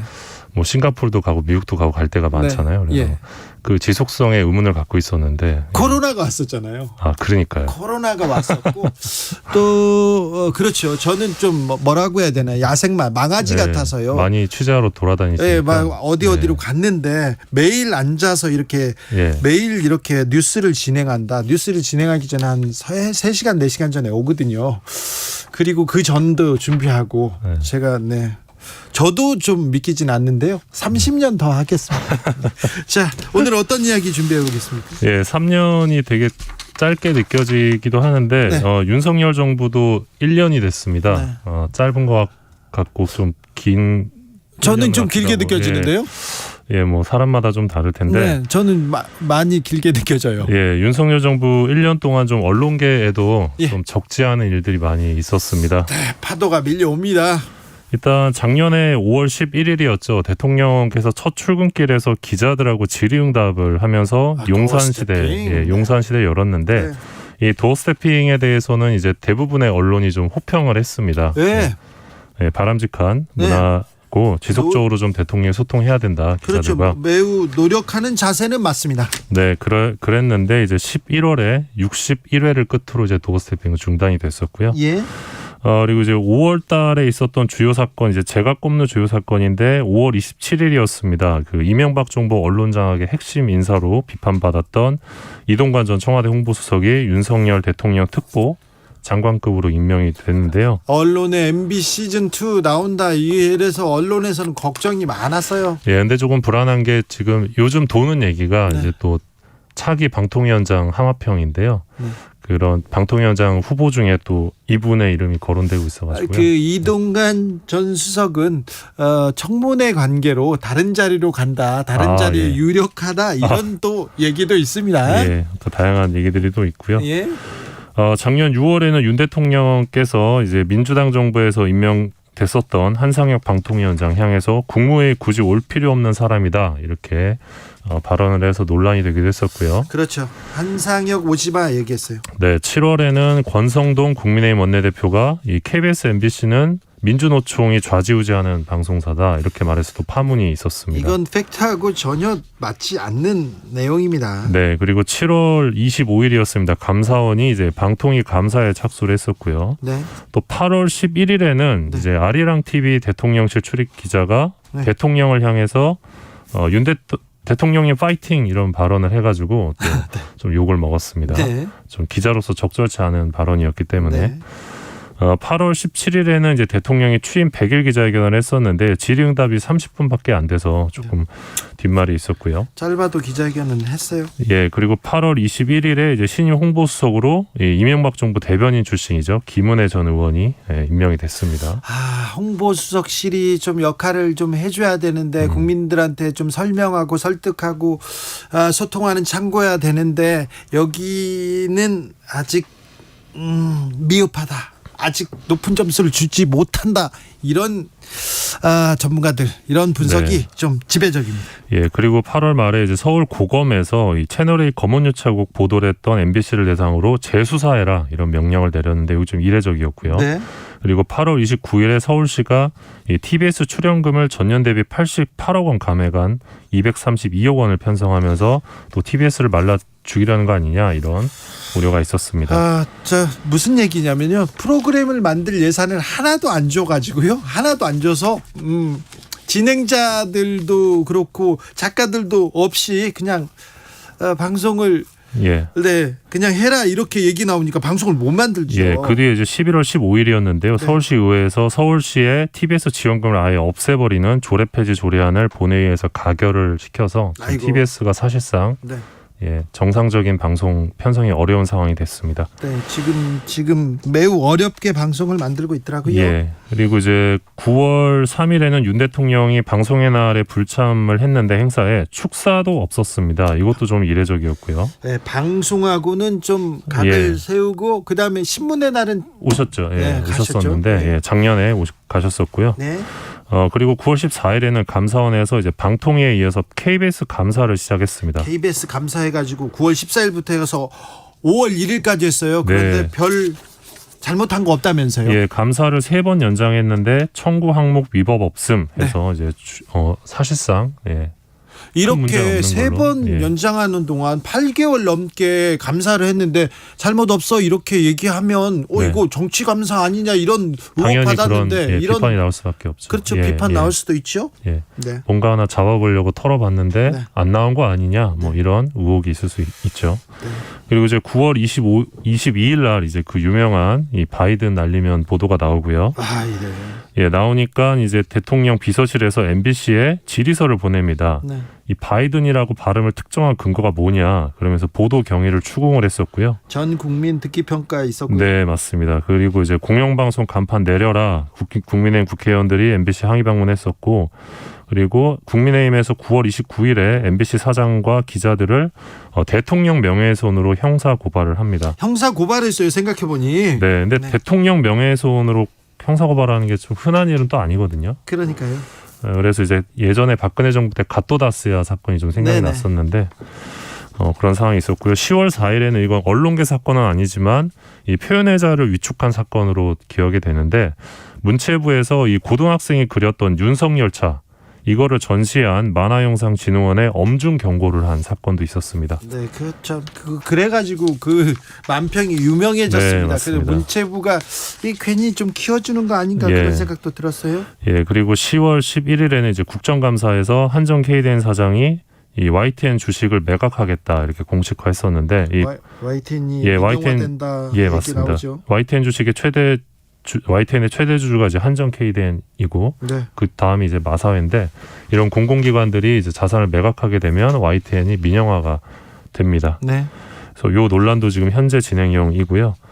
그리고 그 바이든 날리면 보도의 후폭풍으로 11월 9일 날 대통령실에서 이 편파 방송에 대한 시정 조치가 없다는 이유로 MBC 기자의 전용기 탑승 불가를 통보합니다. 전용기 타진마 사건이 있었네요. 이것도 굉장히 큰 사건이었고, 그래서 저희 국경 없는 기자회에서 2번이나 이걸 규탄하는 성명을 내기도 했습니다. 근데 이제 윤 대통령께서는 11월 18일이었는데 이 MBC 기자 전용기 탑승 불허에 대해서 헌법 소의 일환이었다라고 말을 해서 더 논란을 키우기도 했습니다. 그런데 이제 올해 1월에는 MBC 기자를 다시 태웠거든요, 전용기에. 통큰 결단이라고 하면서. 그러면 헌법 수호를 하지 않으신 건데 이건 또 어떻게 봐야 되는 건지. 통큰 결단을 내렸다는 거잖아요. 태워야지. 그럼 언제까지 그걸 타지 마 이게 좀 잘못된 건데 이거는 바로 잡았어요. 아무튼 이 건으로 그 당시 대통령실 비서관과 MBC 기자 간의 설전이 있었습니다. 지금이 군사 정권이냐 이러면서 설전이 있었는데, 그 다음 주였던 11월 21일에 도어 스태핑을 중단해 버립니다. 그러게요. 그 뒤로 지금까지 열리지 않고 있고요. 최근에 이제 열리네 만에 얘기가 나오는데 어떻게 될 것 같아요? 잘 모르겠습니다. 최근에 이제 오찬 간담회를 하셨던데 뭐 자화자찬은 절대 안 된다 뭐 이런 말씀을 하시면서 사실상 또 1주년 기자 간담회도 안 하는 걸로 지금 얘기가 되는 것 같습니다. 그러게요. 안 하는 이렇게 뉘앙스예요. 이런 가운데 이제 11월 29일이었는데 그 일본 극우 매체로 분류되는 쌍케이 편집인이 한일 언론 포럼에서 한일 관계가 기묘한 안정감에 있다. 그러면서 윤석열 정부를 호평을 했었고요. 일본의 산케이는요 극우의 신문이에요. 일본의 극우의 시각입니다. 거기 우파도 아니고요. 극우, 수구, 보수 예, 그 시각입니다. 예. 그래서 산케에서 이렇게 예. 뭐라고 안 돼요. 안 돼. 산케에서 칭찬 네. 받는 거는요. 칭찬이 아닙니다. 그래서 이때 포럼을 제가 보고 있었는데 상당히 좀 놀랐습니다. 왜냐하면 네. 쌍케이가 이렇게 한국의 대통령을 이제 호평하는 경우가 흔치 않았기 때문에. 네. 특별히 북한을 악마화해가지고 북한을 막 공격해야 된다 이렇게 얘기하면서 이렇게 긴장을 고조시키고 한반도 평화를 반대하는 그런 논조입니다. 그리고 이제 12월 2일에는 한동훈 법무부 장관이 이제 이해충돌 우려에도 불구하고 이 청담동 술자리 관련 의혹 제기를 했던 기자와 국회의원을 형사 고소했습니다. 네. 그리고 외교부는 12월 19일에 서울 서부지법에 이제 MBC를 상대로 정정보도 소송을 제기했고요. MBC 바이든 날리면 보도 그거 가지고요. 계속 하고 있습니까? 예, 국익이 한미동맹이 훼손됐다는 이유로. 12월 19일이요. 이게 일이 나온 지가 참 9월 달 일인데 12월 달에 예, 언론중재를 갔다가 네. 조정이 결렬돼서 민사로 간 케이스인데요. 조만간에 이제 기일이 열립니다. 네. 그리고 12월 22일 작년 12월 말에 국민의힘에서는 이 시사 프로의 패널이 있는데 여야 균형을 맞춰라 이러면서 주요 방송사에 공문을 보내서 또 논란이 불거지기도 했습니다. 엊그제 또 이 얘기 또 나왔잖아요. 네, 네. 얘기가 계속 나오는 것 같고요. 이준석 전 대표가 이렇게 얘기했는데 시간이 다 됐어요. 그래요? 네, 작년까지 얘기하고요. 올해 얘기를 해야 되는데 올해 얘기는 한 2개만 하세요. 올해 초에 신년 기자회견 할 줄 알았는데 안 하고 대신에 조선일보와만 신년 인터뷰를 했고요. 지금 이제 이쪽 기자회견 할까요? 안 할 것 같습니다. 네. 뭐 했으면 좋겠는데. 네. 작년의 기자가 올해도 좀 계속되고 있습니다. 예, 그리고 이런 가운데 국경 없는 기자의 세계 언론자의 지수 47위로 전년 대비 하락했습니다. 네, 좀 희망적인 좀 잘한 것도 좀 알려드려야 될 텐데, 네, 다음 시간에 하겠습니다. 네, 기자들의 수다 미디어 오늘 정철은 기자 함께했습니다. 감사합니다. 고맙습니다. 교통정보센터 다녀올까요, 이승미 씨? 네, 이 시각 교통정보입니다. 수도권은 흐리기만 한데요. 제주엔 강한 비바람이 불고 있어서 제주로 오가는 항공기가 결항되고 있습니다. 또 김포에서 부산으로 가는 일부 항공편도 결항했습니다. 운항 여부 미리 확인해 보셔야겠습니다. 도로 상황 금요일 퇴근길보다 더 어렵습니다. 경부고속도로 서울 방향으로 입장휴게소에서 안성휴게소까지 정체고요. 남사에서 동탄 분기점, 기흥에서 신갈까지 밀립니다. 신갈 이후 속도 오르다가 서울요금소부터 다시 막힙니다. 한남까지 밀렸다 풀리기 반복되고 있고요. 수도권 제일순환고속도로 경기 북부권 정체가 가장 깁니다. 일산에서 구리 방향으로 고양에서 사패산 터널까지 20km 정체고요. 별내에서 상일 나들목 쪽으로도 속도 내기 어렵습니다. 영동고속도로 인천 방향으로 덕평에서 용인 나들목까지, 신갈에서 반월 터널까지 밀리고요. 군자 분기점에서 서창까지도 속도 내기 어렵습니다. KBS 교통정보센터였습니다.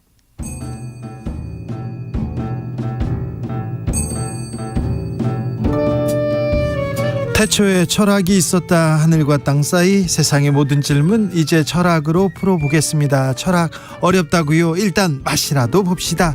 철학의 맛. 정치 철학자 김만권 박사 어서 오세요. 예, 안녕하십니까. 조영근 소셜랩 접경지대 소장 어서 오세요. 예, 안녕하십니까. 네, 잘 지내시죠? 예. 요즘 어떻게 지내십니까? 두 철학자는? 뭐 이렇게 그거보다 먼저 오늘 3주년 축하드립니다. 네, 3년 지났어요? 예. 제가 라이브 주진우 라이브 3년 됐다고 들었는데요. 네. 뭐 축하드리고 예, 제가 이렇게 아부를 잘합니다. 그 정도는 뭐 또 제가 기자 시절부터 기자 취재할 때도 조영근 소장님은 뵀었거든요. 네. 그런데 제가 진행을 할 줄 몰랐죠. 전혀 그럴 줄은 몰랐습니다. 그렇죠. 예, 인생이라는 건 정말 내 앞을 내다볼 수 없죠. 네. 그렇죠. 저는 네. 말을 하는 사람 말하는 거에 대해서는 제가 부끄러워가지고 어디 소개하기 싫어서 어디 모임에 절대 안 나갑니다. 돌아가면서 이렇게 얘기하지 않습니까? 항상 저는 주진우입니다 하고 얘기하는데 그게 그렇게 싫어요. 부끄러워가지고. 그런데 어디 3년을 이렇게. 3년을 이렇게. 예. 부끄럽습니다. 근데 뭐 아주 개성적인 캐릭터는 확실하게 잘 잡으신 것 같아요. 아니요, 캐릭터를 보고 더 열심히 하겠습니다. 아유, 부끄러워라. 제 얘기 말고요. 예. 자, 오늘은 어떤 얘기 해볼까요, 박사님?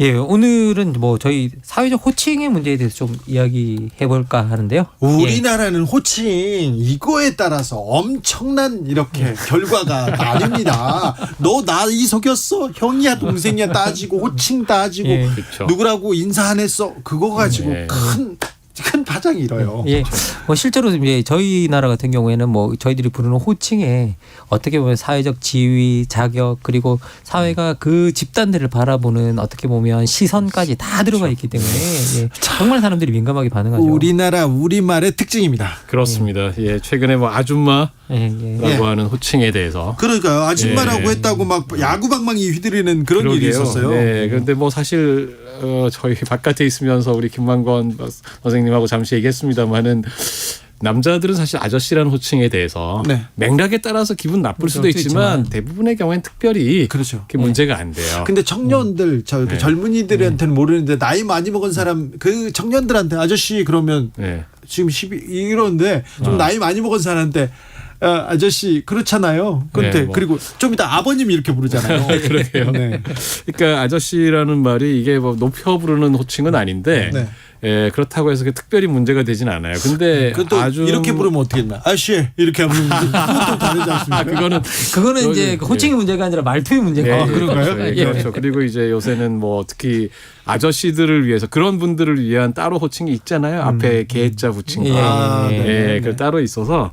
근데 이제 이번 보면 특히 그래서 아줌마라는 호칭이 문제가 되는 거는 확실히 이게 그냥 우리가 편하게 부르는 그런 말이기 이전에 여기에 일단은 연령차별. 그러니까 이게 젊은 여성한테는 쓰면 안 되잖아요. 그 나이 든 여성, 그 다음에 또 성차별, 그 다음에 또 하나가 제가 볼 때는 계층 차별도 있는 거예요. 아, 그렇습니다. 이게 서민의 여성들, 중년 여성들을 가리키는 단어예요. 예를 들면 중산층 이상의 교양 있고 뭔가 세련돼 보이는 사람들은 사모님, 아줌마가 아니고 사모님도 아닙니다. 요즘엔 미씨죠. 우리나라에서 여성 호칭 특별히 조심해야 됩니다. 아가씨, 아줌마 이건 매우 웬만하면 쓰지 말아야 됩니다. 뭐 실제로 이제 저희들 호칭 문제가 진짜 이렇게 민감해지는 이유는 뭐냐면 특히 여성의 나이에 대해서 이제 부여하는 사회적 시선, 가치라고 이거 표현할 수 있나요? 사회적 시선들이 분명히 있는 것 같고요. 결국 아줌마라는 이 호칭 자체가 이제 문제가 되고 있는데 아까 이제 뭐 조영근 소장님께서 아저씨는 우리가 별로 반응하지 않는다라고 이제 이야기하셨는데 생각해보면 저희들 드라마를 봐도 이게 도끼에 비해서 공유도 아저씨였잖아요. 생각해보면. 그렇죠. 그리고 이게 나의 아저씨 들어가면 거기도 되게 괜찮은 인물이에요. 그런데요, 또 여성이 젊은 여성이 아저씨 그 부르는 거하고 또 비슷한 연배가 아저씨 이렇게 부르는 거하고 좀 달라요. 아이유가 부르면 뭐라고 불러도 괜찮죠. 아니 기본적으로 거기에 대해서 뭐 이게 상당히 기분 나쁜 말이 아닐 수 있는데 근데 이게 아줌마는 점점 어떻게 보면 일종의 멸칭이 되어가고 있다라는 느낌이 좀 분명합니다. 예, 그러면 이건 뭐냐라고 하면 결국 사회적 시선이 여성의 나이 듦에 부여하고 있는 사회적 시선 이거로 봐야 된다는 생각이 좀 들고요. 그리고 이제 뭐 그런 뭐라고 해야 될까 아줌마에 부여된 뭐 긍정적 이미지 같은 걸 우리가 떠올려 보라면 그게 떠오르지가 않잖아요. 생각해 보면. 일단은 그렇죠. 그러니까 일단은 그 아줌마라고 하면 그 아줌마라는 단어에 붙어 있는 이미지들이 있잖아요. 일단 나이가 들었다. 그 다음에 교양이 없다. 왠지 뭔가 우악스럽고 행동거지가 우악스럽다든지 해련되지 못했다든지 사실은 뭐 심지어 이거는 시쳇말로 하는 말로 여성이 아니다. 남성, 여성 그리고 아줌마가 있다. 이런 식의 별로 우리가 결코 좋지 못한 이런 농담도 있지 않습니까? 그다음에 또 하나가 보면 이런 식의 매력 측면만이 아니고 예컨대 공공 질서를 지키지 않는다. 공공선에 대한 감각이 없다. 대신 내 새끼, 내 가족만 지키는 가족 이기주의자다. 이런 또 이미지가 있어요. 사실은 제가 볼 때는 이런 것들이 보면 사실은 여성들이 특히 중년의 서민층 여성들이 굉장히 사실은 삶이 힘들지 않습니까? 육아 노동, 가사 노동에 더해서 사실은 굉장히 힘든 경제 생활을 실제로 하는 경우가 많습니다. 굉장히 엄청나게 1인 다역을 수행해야 되거든요. 그래서 이렇게 멋있게 뭐 이렇게 세련되게 외모 꾸미고 사실 뭐 이럴 시간적인 여유라든지 경제적인 여유, 마음의 여유 거의 잘 못 내는 경우가 많아요. 그리고 사실 열심히 살게 됩니다. 아등바등 열심히 살게 되는데 그걸 어떻게 보면 굉장히 비하하는 어떤 시선들이 있는 거죠. 호칭은 정말 우리나라에서 존칭, 호칭 특별히 전 세계에서 유래를 찾아볼 수 없게 많고 여기에 담긴 뜻도 달라요. 달라요. 그래서 외국과 우리나라 이게 좀 비교해봐야 될 것 같아요. 뭐 사실 생각해 보면 우리나라가 이렇게 엄청나게 뭐가 이렇게 세월화되어 있는 것 같지만 영어에도 알고 보면 이제 그 교양 있게 쓰는 말 중에 높임말은 분명하게 나름대로 존재하고 있고요. 그리고 그런 것들을 얼마나 잘 사용하는가에 따라서 그런 말투에 따라서 사람들이 그 말을 들어보고 아 쟤는 계급이 어느 정도 되구나. 쟤는 사회적 계층이 어느 정도 되구나. 뭐 이런 것도 다 느끼기 때문에 기본적으로 어떻게 보면 그쪽에서는 뭐 호칭의 문제가 아니라 단어의 선택이라든지 말하는 방식이라든지 그런 것들을 보고 우리보다 오히려 더 심하게 뭐 구별했지 덜 구별하진 않는다라는 저 개인적인 생각이 좀 들고요. 그리고 알면서도 그냥 표현하지 않는 문화 뭐 이런 것들이 있을 뿐이지. 근데 그런 것들을 통해서 다 흡수하는 문화는 있는 것 같아요. 근데 저는 좀 우리는 특이한 게 우리나라가 이제 어떻게 보면 호칭을 보면 아주 세밀하게 다 갈라져 있고 그리고 어떻게 보면 그런 관계의 서열들이 다 정해져 있는 것 같은데 또 우리 민족만큼 또 이렇게 어떻게 보면 또 평등에 관한 이제 열망, 동등함에 관한 열망 이게 또 강한 민족이 또 없어요. 배고픈 거는 참아도 배 아픈 건 못 참습니다. 이 공정 무너진 안 돼요. 그래서 이게 평등의 열망이 엄청나게 또 강하고 한편으로는 그러다 보니까 아주 세분화된 어떤 그런 어떤 문화적 전통이 있는데 거기에 또 한편으로는 평등에 대한 열망이 어떻게 합쳐지면서 이게 아주 존칭이나 호칭이나 이런 것들이 계속 뭔가 조금 엉망이 되어가는 느낌이 들거든요. 한편으로는 아줌마 같은 멸칭 같은 것도 있지만 다른 한편으로는 전부 사장님, 사모님, 여사님, 선생님 이렇게 호칭 인플레이션도 있거든요.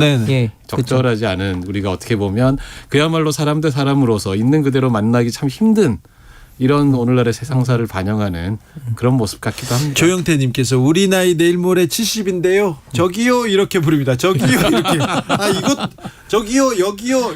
이것도 우리도 그렇죠. 네, 우리는 저기요 여기요가 가장 편하다라는 그런 조사도 있더라고요. 여론조사도 있습니다. 그렇죠. 네. 식당에서나 여기서 저기요 죄송한데요 이렇게 저는 부르는데 저기요 많이 부르죠. 2081님 할머님들이 가끔 저한테 총각 이렇게 불러줄 때 그냥 기분이 좋습니다. 총각 할머니들이 부르는데 7007님께서 7007님께서 저는요 뭐뭐씨 선생님 이렇게 통일합니다. 정중해 보이고 저도 그냥 편합니다. 이렇게 얘기하는데 그러네요. 근데 저는 선생님 말씀 주시죠. 이게 외국하고 약간 비교를 해보면서 한국의 특징을 좀 해보면 제가 이제 서양 쪽은 잘 모르겠습니다만 일본 같은 경우는 한국하고 좀 비슷한 면이 있거든요. 그래요. 확실히 유교 전통이 좀 있어서 그런 건지 뭐냐면 우선은 아줌마 같은 의미를 가진 단어가 있어요. 아줌마는 오바상인데 그 바바라고 또 부르면 좀 더 멸칭처럼 돼서 한국하고 굉장히 뉘앙스가 비슷합니다. 막 억척스럽고 이렇게 좀 약간 그런 낮춰 부르는 그런 건데 다만 한국만큼 그렇게 비하의 의미가 강한 것 같지는 않아요. 한국이 좀 그면서 강하긴 한데 이게 비슷한 면이 있는 게 뭐냐면 우리가 호칭이라고 그러잖아요. 누구를 부를 때 누구님 누구야 뭐 이렇게 부를 때 이게 한국어도 그렇고 이게 약간 서양 쪽하고 좀 다른 게 서양에서 그냥 보면 영어는 너라고 그냥 불러도 되잖아요. 우리는 2인칭으로 부르는 호칭이 굉장히 어렵습니다. 굉장히 가까운 사이에는 너라고 부를 수 있지 너라고 부를 수 없어요. 근데 만약에 그 높임말이 당신이잖아요. 당신은 이렇게 말하면 잘못하면 시비 거는 말이에요. 오히려 당신이 높임말인데 높임말이 아니고 시비 거는 말이에요. 그래서 너라고 우리말이 부르는 걸 굉장히 기피하는 경향이 있어요. 그래서 인칭으로 직접 부르지 못하고 과장님, 무슨 님 하고 직책을 붙여가지고 부르는 거예요. 그 생각해보니까 상호 이렇게 이름을 부르거나 이렇게 지칭보다 직함을 계속 부르네. 계속. 그렇죠. 그렇죠. 그게 우리가 어떻게 보면 뭐 서로 다른 문화이기 때문에 이걸 뭐 잘못됐다라고 말하기 곤란하지만 네. 한국 문화가 갖고 있는 좀 특성이죠. 그래서 우리가 당신을 너라고 부르거나 그냥 이름으로 못 부르고 네. 끊임없이 그들이 가진 사회적 지위를 가지고 부르고 있다라고 하는 사실은 우리가 가진 저는 뭐 제 마음은 그렇습니다. 좀 우리가 조금 고쳐서 길게 봐서 언어 생활을 좀 고치면 좋겠다. 어떻게 고쳐야 될 것 같아요. 남자들은 거의 사장님 아니면 회장님이에요. 아니 그러니까 이게 생각해 보세요. 이렇게 우리가 계속 이때 말해왔지만 호칭 인플레이션 사회잖아요. 이게 다 높임만 다 높여 부르기를 원하는 그런 사회에서 이 아줌마라는 용어 말 자체가 되게 멸칭이 되어가고 있다면 그러게요. 예. 호칭 인플레이션 사회에서의 멸칭이 나를 규정하는 단어가 된다면 이거는 누구나 다 이제 어떻게 보면 싫은 거죠. 진짜 저는 호칭 인플레이션 사회가 어떻게 존중받고 싶은 마음이 저는 그런 게 다 드러나는 거라 생각하는데 네. 지금 이제 우리가 너무 존중받고 싶은 마음이 강하다 보니까 커피도 뜨거우시고 예? 커피도 차가우시잖아요. 네. 예? 그러니까 뭐 우리가 뭐 그런 걸 표현할 때 심지어 사물에다가 높임말을 붙여가지고 맞습니다. 뭐 이야기를 하는 그런 시대까지 이러는데 네. 이런 상황에서 어떤 나의 위치나 나의 나이 듦이나 이런 거에 관한 멸칭을 가한다?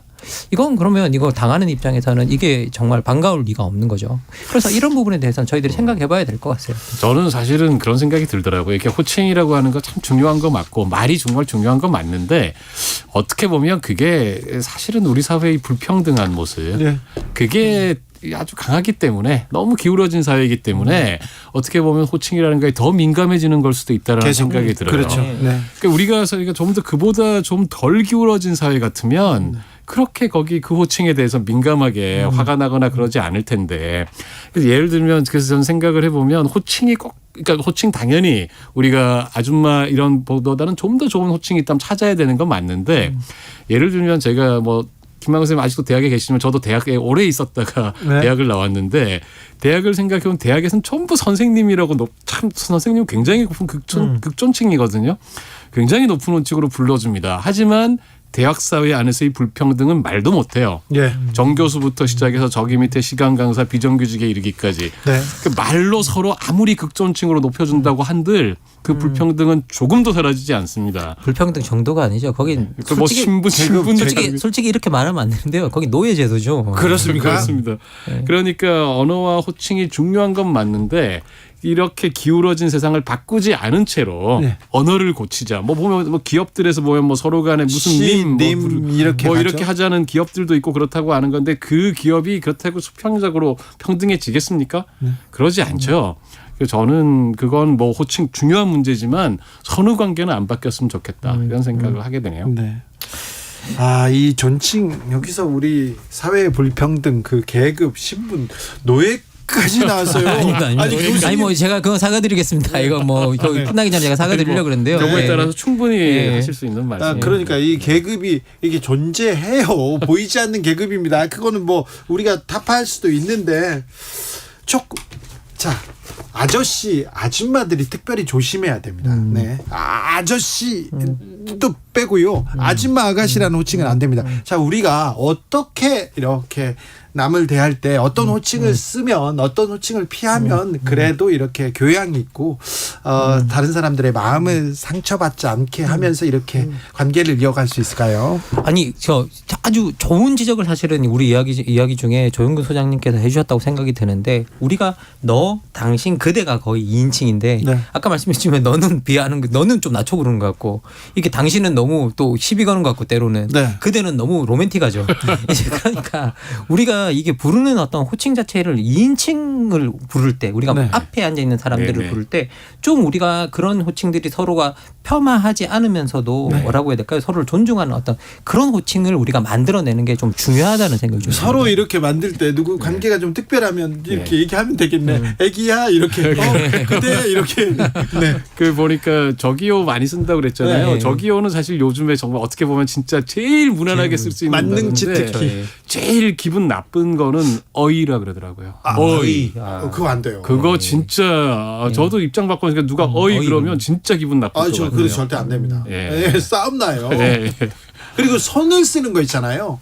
손을 쓰는 오늘 제가 어디 갔는데 어떤 그 할머니들이 사진을 찍으려는가 봐요. 그런데 그분이 어이 이러는 거예요. 그런데 할머니인지 알아요. 얘하고 웃어야 되는데 웃음이 안 나오고 제가 인상이 안 좋잖아요. 이렇게 쳐다봤어요. 성난 얼굴로. 근데 그러시면 어이 안 됩니다. 아이가 아무리 많이 먹어도 맞습니다. 어이는 아닙니다. 아랫사람한테 욕 먹잖아요. 그리고 나이 어린 사람한테 욕 먹잖아요. 시비 걸리잖아요. 그거 더 손해예요. 절대 안 됩니다. 어이 그러고 안 됩니다. 네. 손 써서도 안 되고요. 저기요. 그것보다 조금 더 로맨틱했으면 좋겠는데. 네, 조금은 더 이제 저희들이 그래서 그런 것들을 우리가 좀 개발해 나갔으면 좋겠어요. 그렇죠. 만들어 나가고 고민해야 됩니다. 고민해봤으면 좋겠어요. 남이 기분 좋으면요, 내가 대우받거든요. 근데 왜 어이 그랬다가 그 음식점에서 어이 뭐라고 하잖아요. 나중에 뭐가 나올지 어떻게 알아요, 그거. 그러게요. 아, 네. 알겠습니다. 선생님들만 보면 참. 자, 철학의 맛 오늘의 결정적 한마디로 정리합니다. 예, 우리가 멸칭하는 그 단어 속에 우리의 부모님들이 있습니다. 그렇습니까? 그렇네요. 조영근 소장님. 예, 좋은 말 만들면서 좋은 세상도 같이 만들어가면 좋겠습니다. 그렇죠. 말에서 또 세상이 나옵니다. 김만곤 박사, 조영근 소장 감사합니다. 네, 고맙습니다. 수고하셨습니다. 네, 저는 내일 오후 5시 5분에 돌아옵니다. 주진우였습니다.